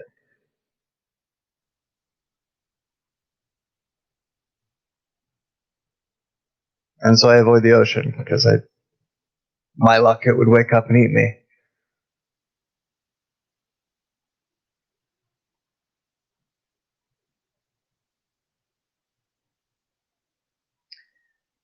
There is something that lives in a lake near where I live, and I was in that lake with a friend one day. I think I was like 5 years younger than this friend. He was a very no nonsense guy. Like he was a hockey player. He was kind of a dick actually, but very no nonsense guy. And we were out in the middle of this lake, just me and him in the boat. We were fishing, and then we decided to swim. But I just had a life jacket on. I was just kind of floating out into the water, and I heard him kind of stuttering all of a sudden. So I looked up at him, and he looked white, like he looked like her. Like he was that kind of white. Like he looked just terrified, and he was stuttering, like trying to speak, and like going like this, like gesturing like this towards him. And so I'm like, what? He's like, and finally he spit it out, get out of the water. So without even really asking him any questions, I just got out of the water as soon as I could. And when I turned around and looked down, there was just this massive shadow. And he said after, once he had calmed down, that he was watching this thing get big. Like it started pretty small underneath me, and it just got bigger and bigger and bigger and bigger and bigger. And he got scared, and you heard the rest of the story. So, I'm a bit of a magnet for things, and I don't like going in the ocean for that reason. There's always a bigger fish.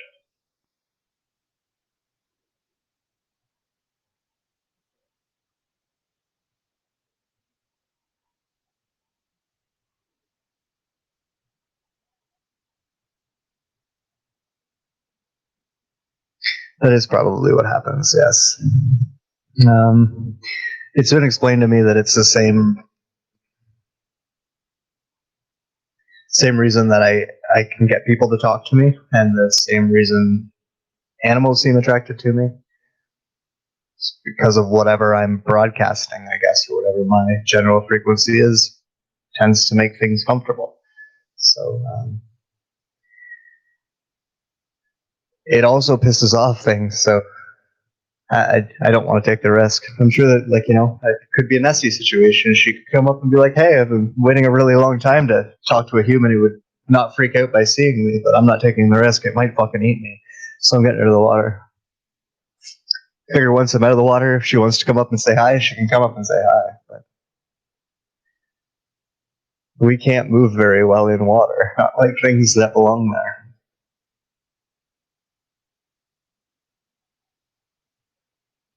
Well, that's a good approach. Yes, I would say hi, ask them to play nice. That's what you do, right? I do it with anything that is a threat. A lot of the time, the best thing to do is actually to tell them that you're not food.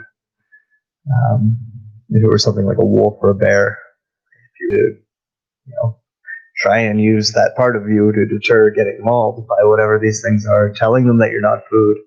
It's the same thing with like hornets and wasps and things like that. They don't really see what you are. They're seeing an electromagnetic static pattern. So that's why they kind of will go around you, because you're putting off a bunch of different frequencies that are attractive to them. So if you kind of tell them that you're human, you can actually say the word out loud, especially if they're buzzing around in front of your face. Just say human. Like not like human, but like human. Try it. They'll leave you alone. It works. It also works if you're ever in a bush and getting swarmed by large quantities of flies and stuff like that, to make it very well known what you are. So they tend to leave you alone.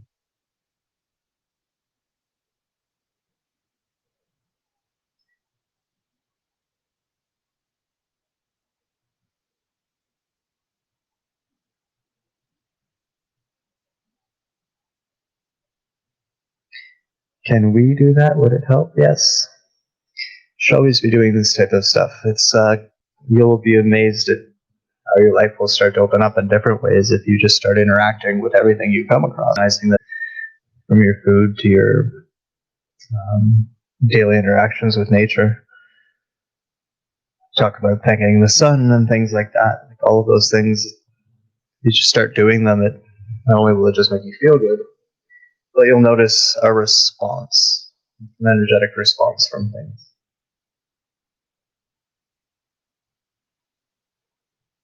Are there stargates in the center of planets? Yes. Portal, stargate, whichever way you want to word that. And obviously, therefore, the way that you would access ours is through water.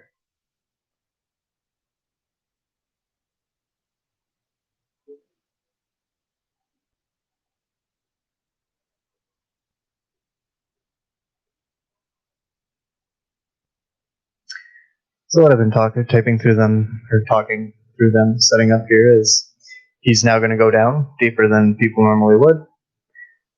They're going to pump him through, fill all of this plasma that he's going to breathe.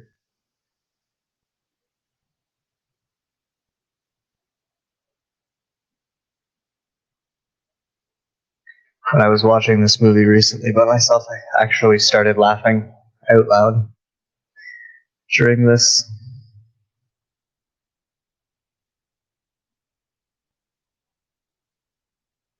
I'll let you guys take it in.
Oh, no, you haven't.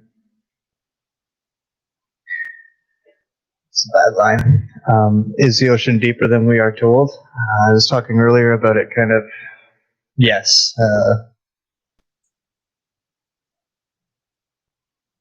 I don't know how to say this. Water goes all the way through. Um, Technically, the water passes through both sides of the planet. Like, you imagine a cup of water being whole, it could pass all the way through the other side. It would have to go through a network of tunnels.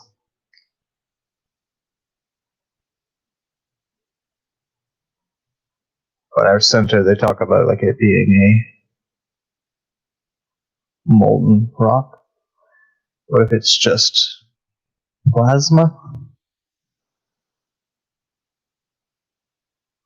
Which bonds very well with water. What if it were black goo that belongs to our mother?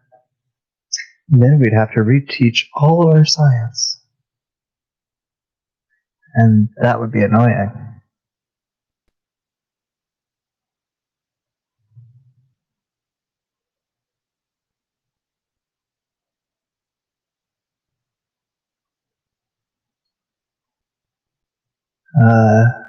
T. Whitten, I think it's Tammy, right? Maybe not. I have a video that I put up on my Facebook the other day of me communicating with a spider. I was going like this to him, kind of putting my hand up like in the stupid old movies when they do the hall, but like that, and he did it back to me. It's very cute, quite adorable.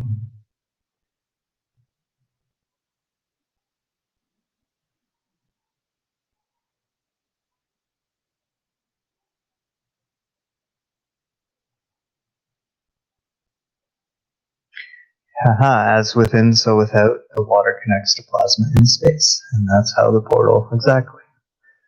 It's like in the movie Constantine when he's talking about it being kind of like a lubrication. If you imagine portaling through something, water's the conductor, the lubricant, the transitional medium. And that's why when they tell you something like another planet had water, it just means that they would be able to potentially portal to it.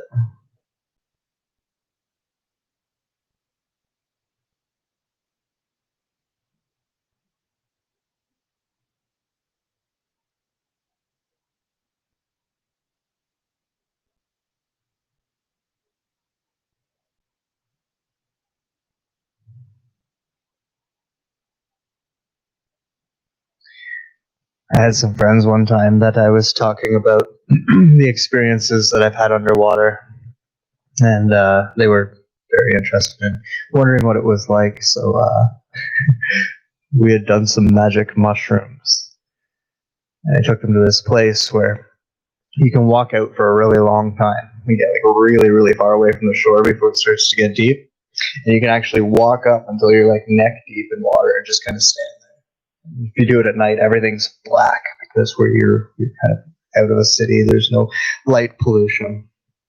And you actually do reach a point that's very similar to what you see in this movie, where it's like this huge drop off. So we would walk out to that just as the mushrooms were kicking in, and just stand there every once in a while, letting your foot dangle off of that edge. And obviously, it drove them pretty nuts. I had fun with it because it was nothing new, really. But it was a very similar type of sensation because mushrooms twist your perceptions a little bit, and you can kind of forget that your head's still above water because everything's just black and your body's completely underwater and you're doing one of these. So just a suggestion for something fun for you guys to do sometime. You can skip the mushrooms even. Just find a place where you can walk out really deep in the middle of the night into water and stand there and just listen. Let your imagination run wild for a bit. Maybe induce a little bit of a DMT trip.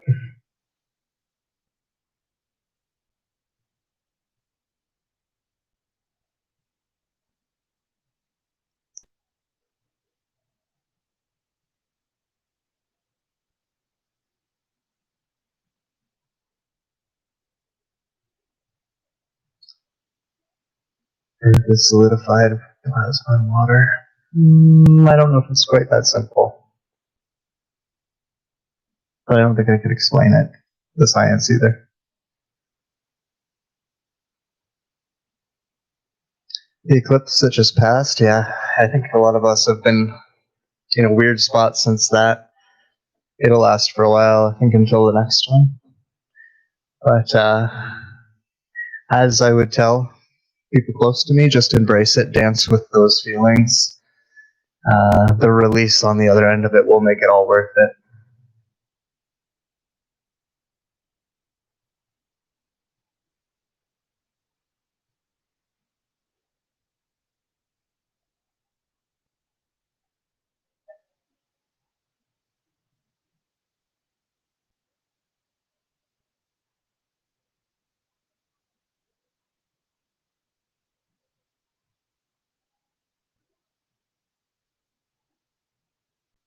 Oh shit.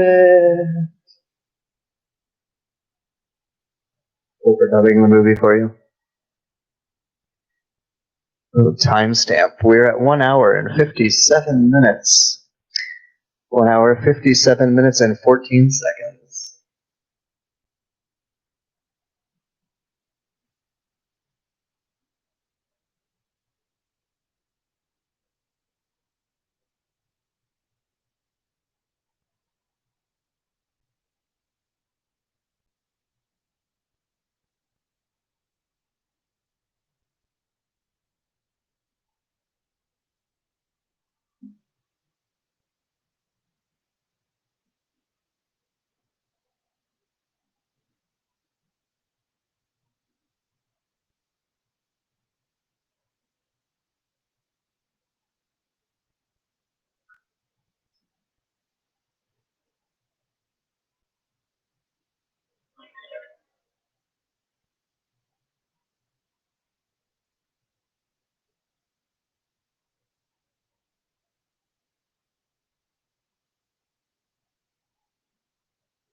No, he's not.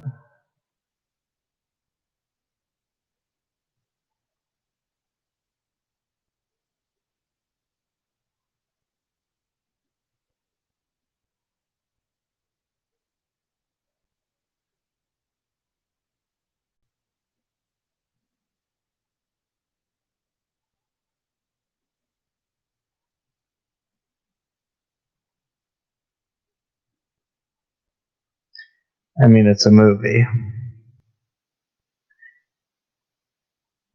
But at the same time, I think we can all kind of go, wait a second, you mean the ETs couldn't have found that thing and got rid of it on their own?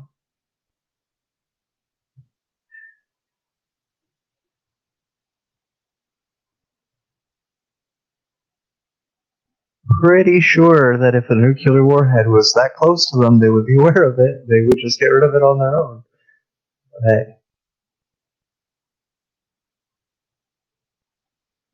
we needed to make a fucking movie.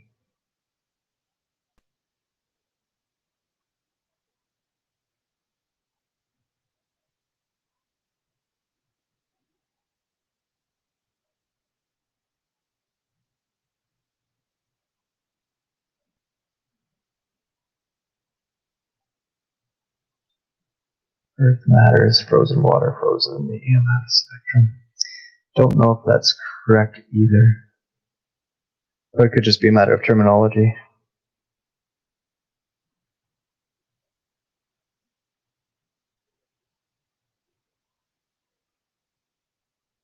Is Fukushima poisoning the ocean? Yeah. Not, it's the ocean, it can heal itself, but it obviously did a significant amount of damage.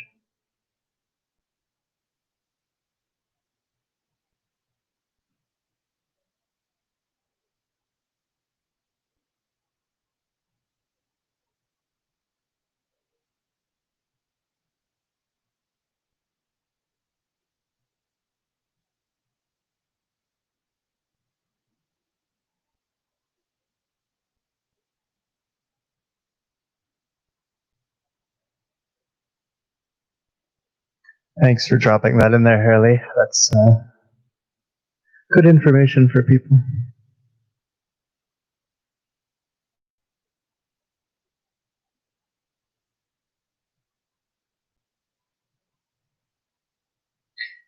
I'm going to let you watch this because this is important.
Aww.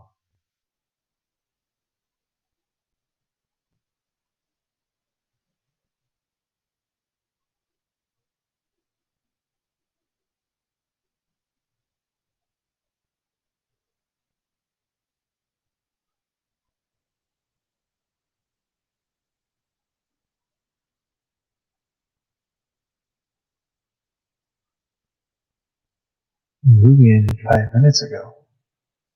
That's weird. I wonder what version you have.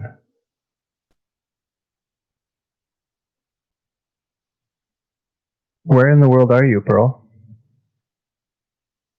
If that is a local version, I don't know how you're watching the movie.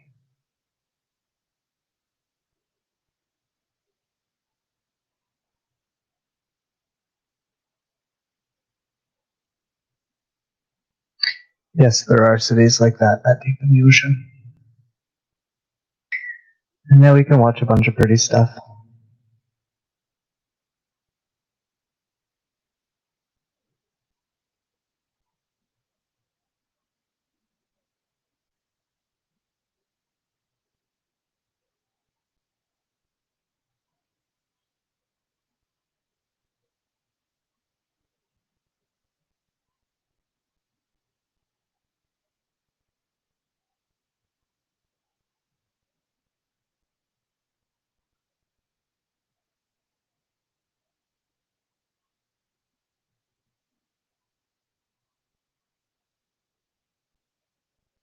Oh, if you're watching on YouTube, they may have edited some time out of it just by cutting it up into clips. Make it fit underneath the 2-hour window.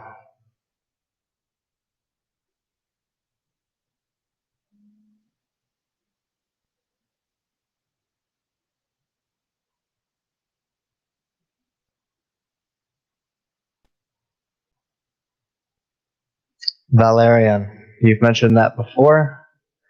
I need to make myself a note.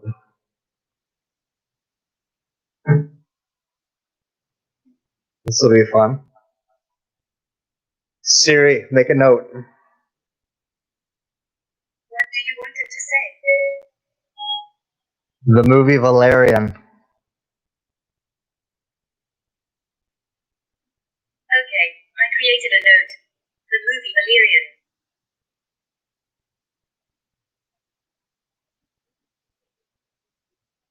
Thank you, Siri. You're welcome.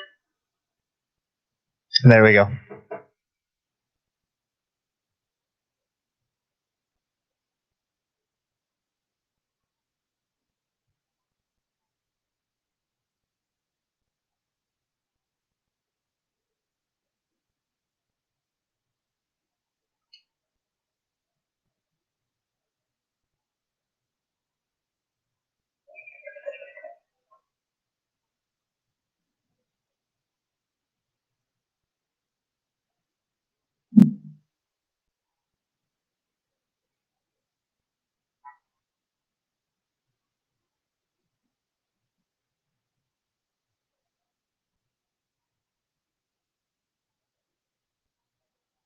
It's an interesting kind of visual representation of like separation of planets.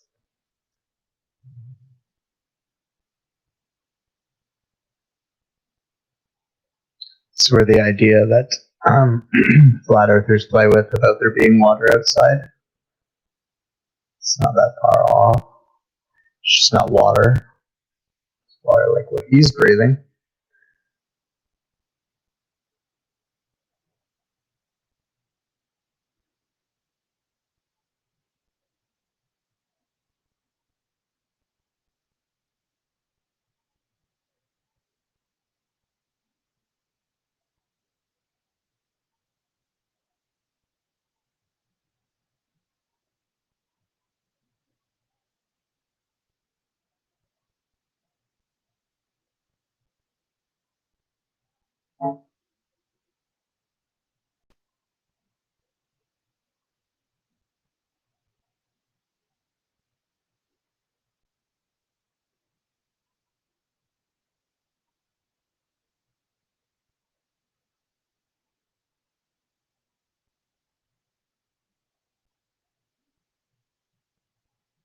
When we were watching Jupiter Ascending, I was talking about the Abraxas having craft that are very like bird or moth or insect-like, similar to something like that.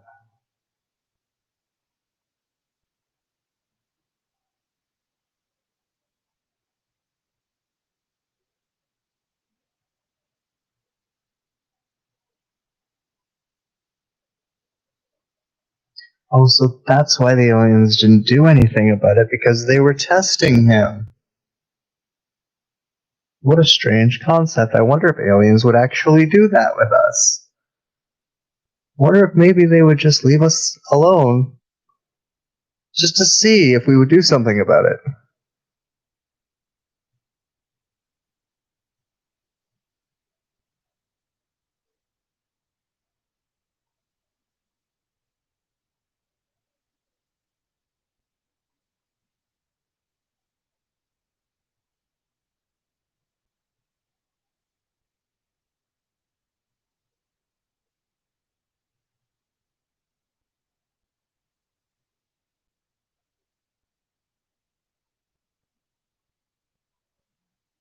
Oh, really?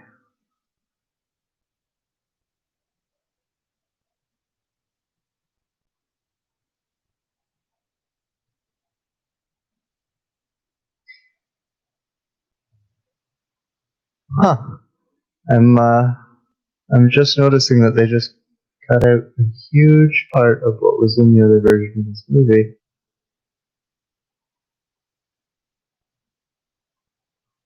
Or maybe it just edited differently and I'm not seeing it. We'll get into it. I'll explain later. In a metaphorical sense, a deluge is coming, a deluge is happening. A little bit of a reset.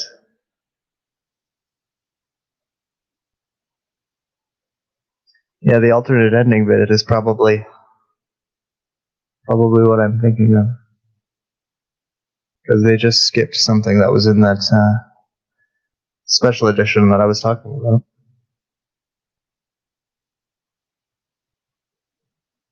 That I thought was really kind of important. So now that it looks like they definitely have skipped it, so what it was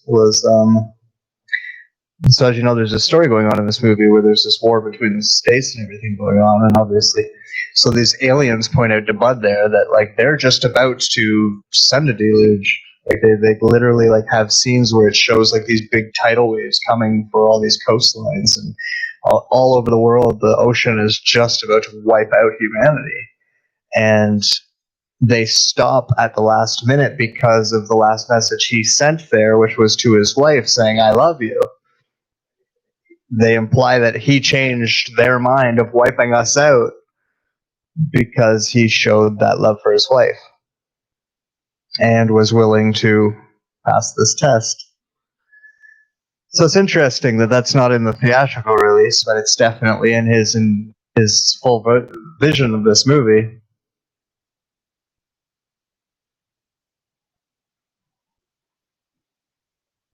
But this would be the end result of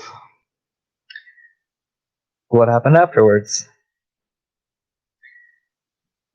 The aliens come to the surface and say, "Hello."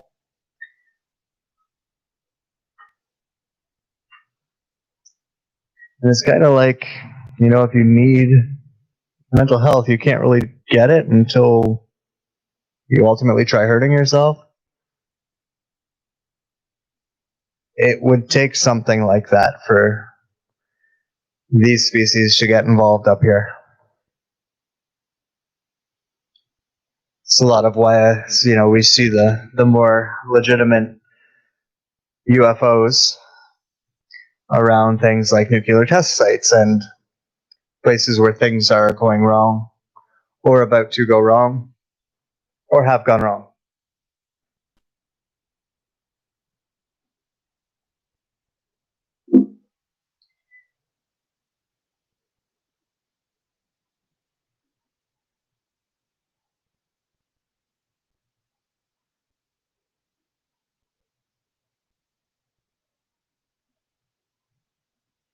How's that for some scale?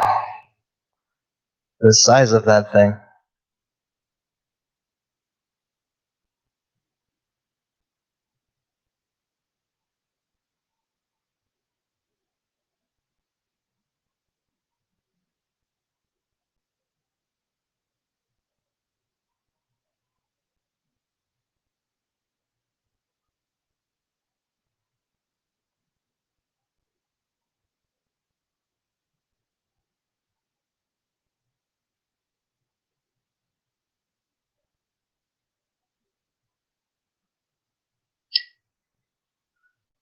So you can imagine, in terms of the story that I've told you about Atlantis, originally being a ship,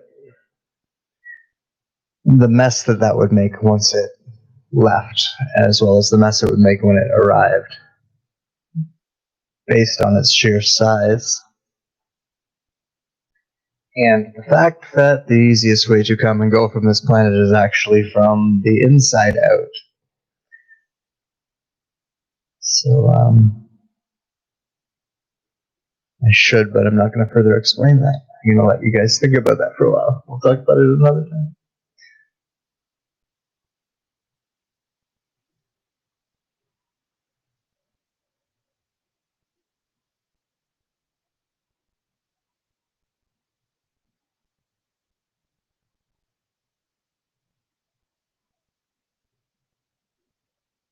So what did it take for them to wanna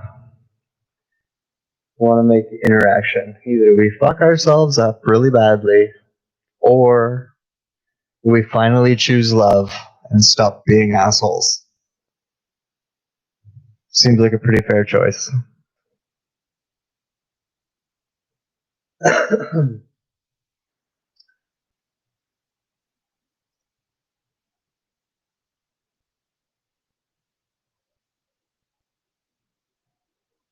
Names. Poseidon. And sometimes, I'm not going to say that other name.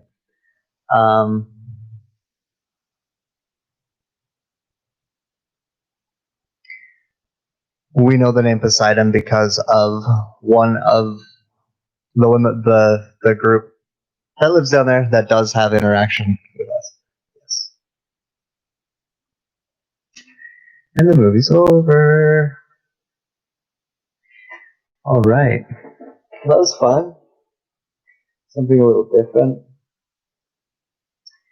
Get to make fun of different things.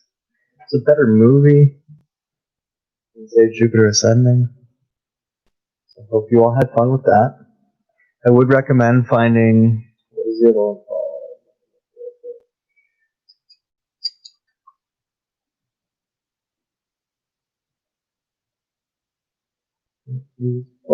This uncut special edition of this movie. It has a bunch of scenes right there at the end that were really cool, as well as just a lot more special effects scenes with the ETs. So, obviously, those being the best parts of the movie, you may enjoy that version of it. I don't know what I'm going to do for the next movie, but the next thing I'm going to do is another crossing the river. I think I'm going to call it something like The Good Stuff. And I'm going to talk about, I guess, the good stuff. And projects and stuff like that. We focus a lot, obviously, and for good reason, on the atrocities that are involved with it. But in doing something, we kind of leave out all of the benefits that we gained, right? Like, there are a lot of things that I learned that allow me to live my life in a way that I'm happy with, that I wouldn't know. There's a lot of things that I see other people struggle with that I don't feel I have to struggle with, even though there's things that I have to struggle with that you don't. To balance it out, there's a lot of things I just wouldn't give away. Let's put it that way. So I'm going to focus on those things and kind of talk to you about some of the better experiences that were involved, as well as the better teachings that I learned, the things that I learned from it that are really important, and kind of how you can figure those things out as well. Writing me an email of ideas and stuff. Is that okay? Yes. All right. At the beginning, I said that. I'm gonna drink water here. I wanted to talk about something. I'm trying really fucking hard to get this out. Bear with me for a minute. So, I've done a podcast, 2 podcasts for my regular The Whole World Laughing Now with a man by the name of Bradley Loves. The first one was just his podcast, like I do most of them. The second one was called Underworld Surfacing, in which we flipped the script. He interviewed me. I've been talking to him for a long time, going back to a big symposium that was done on AI. He had to kind of pick my brain about what I knew about that prior to that, and reiterated a lot of the things that I said. And it's now kind of something you all know about, but it didn't really at the time. And at the time, I shouldn't have done that. I got in my own form of trouble for that. But there's been other things that I've said to him along the way that he's been also saying that maybe I shouldn't have.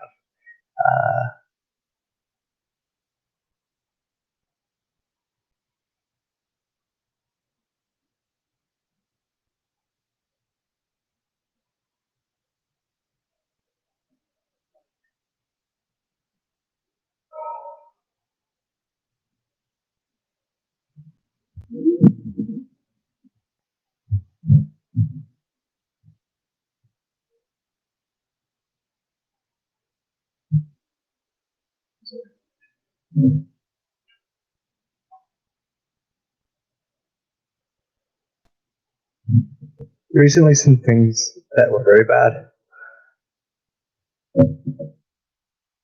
happened to him that were not my fault, but definitely I didn't help. And,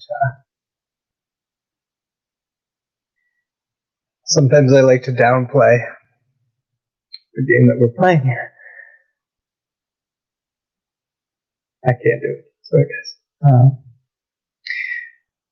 Anyways, I spoke to Bradley at length the other day. He is okay. What I watched on the video was fucking awful. I watched a man comply with all of the instructions given to him, and the U.S. Marshals tasered him and jumped on him and beat the shit out of him anyways. And it all turned out that they were treating him like that because they thought he was someone he wasn't. Confusion of names, and legal personas and things like that.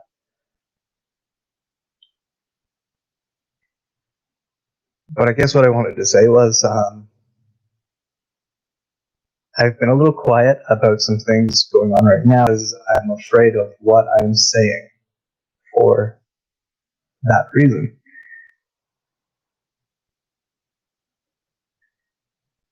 So, if you're wondering why I seem a little bit weird when certain topics are coming up recently, this is why, because that has happened.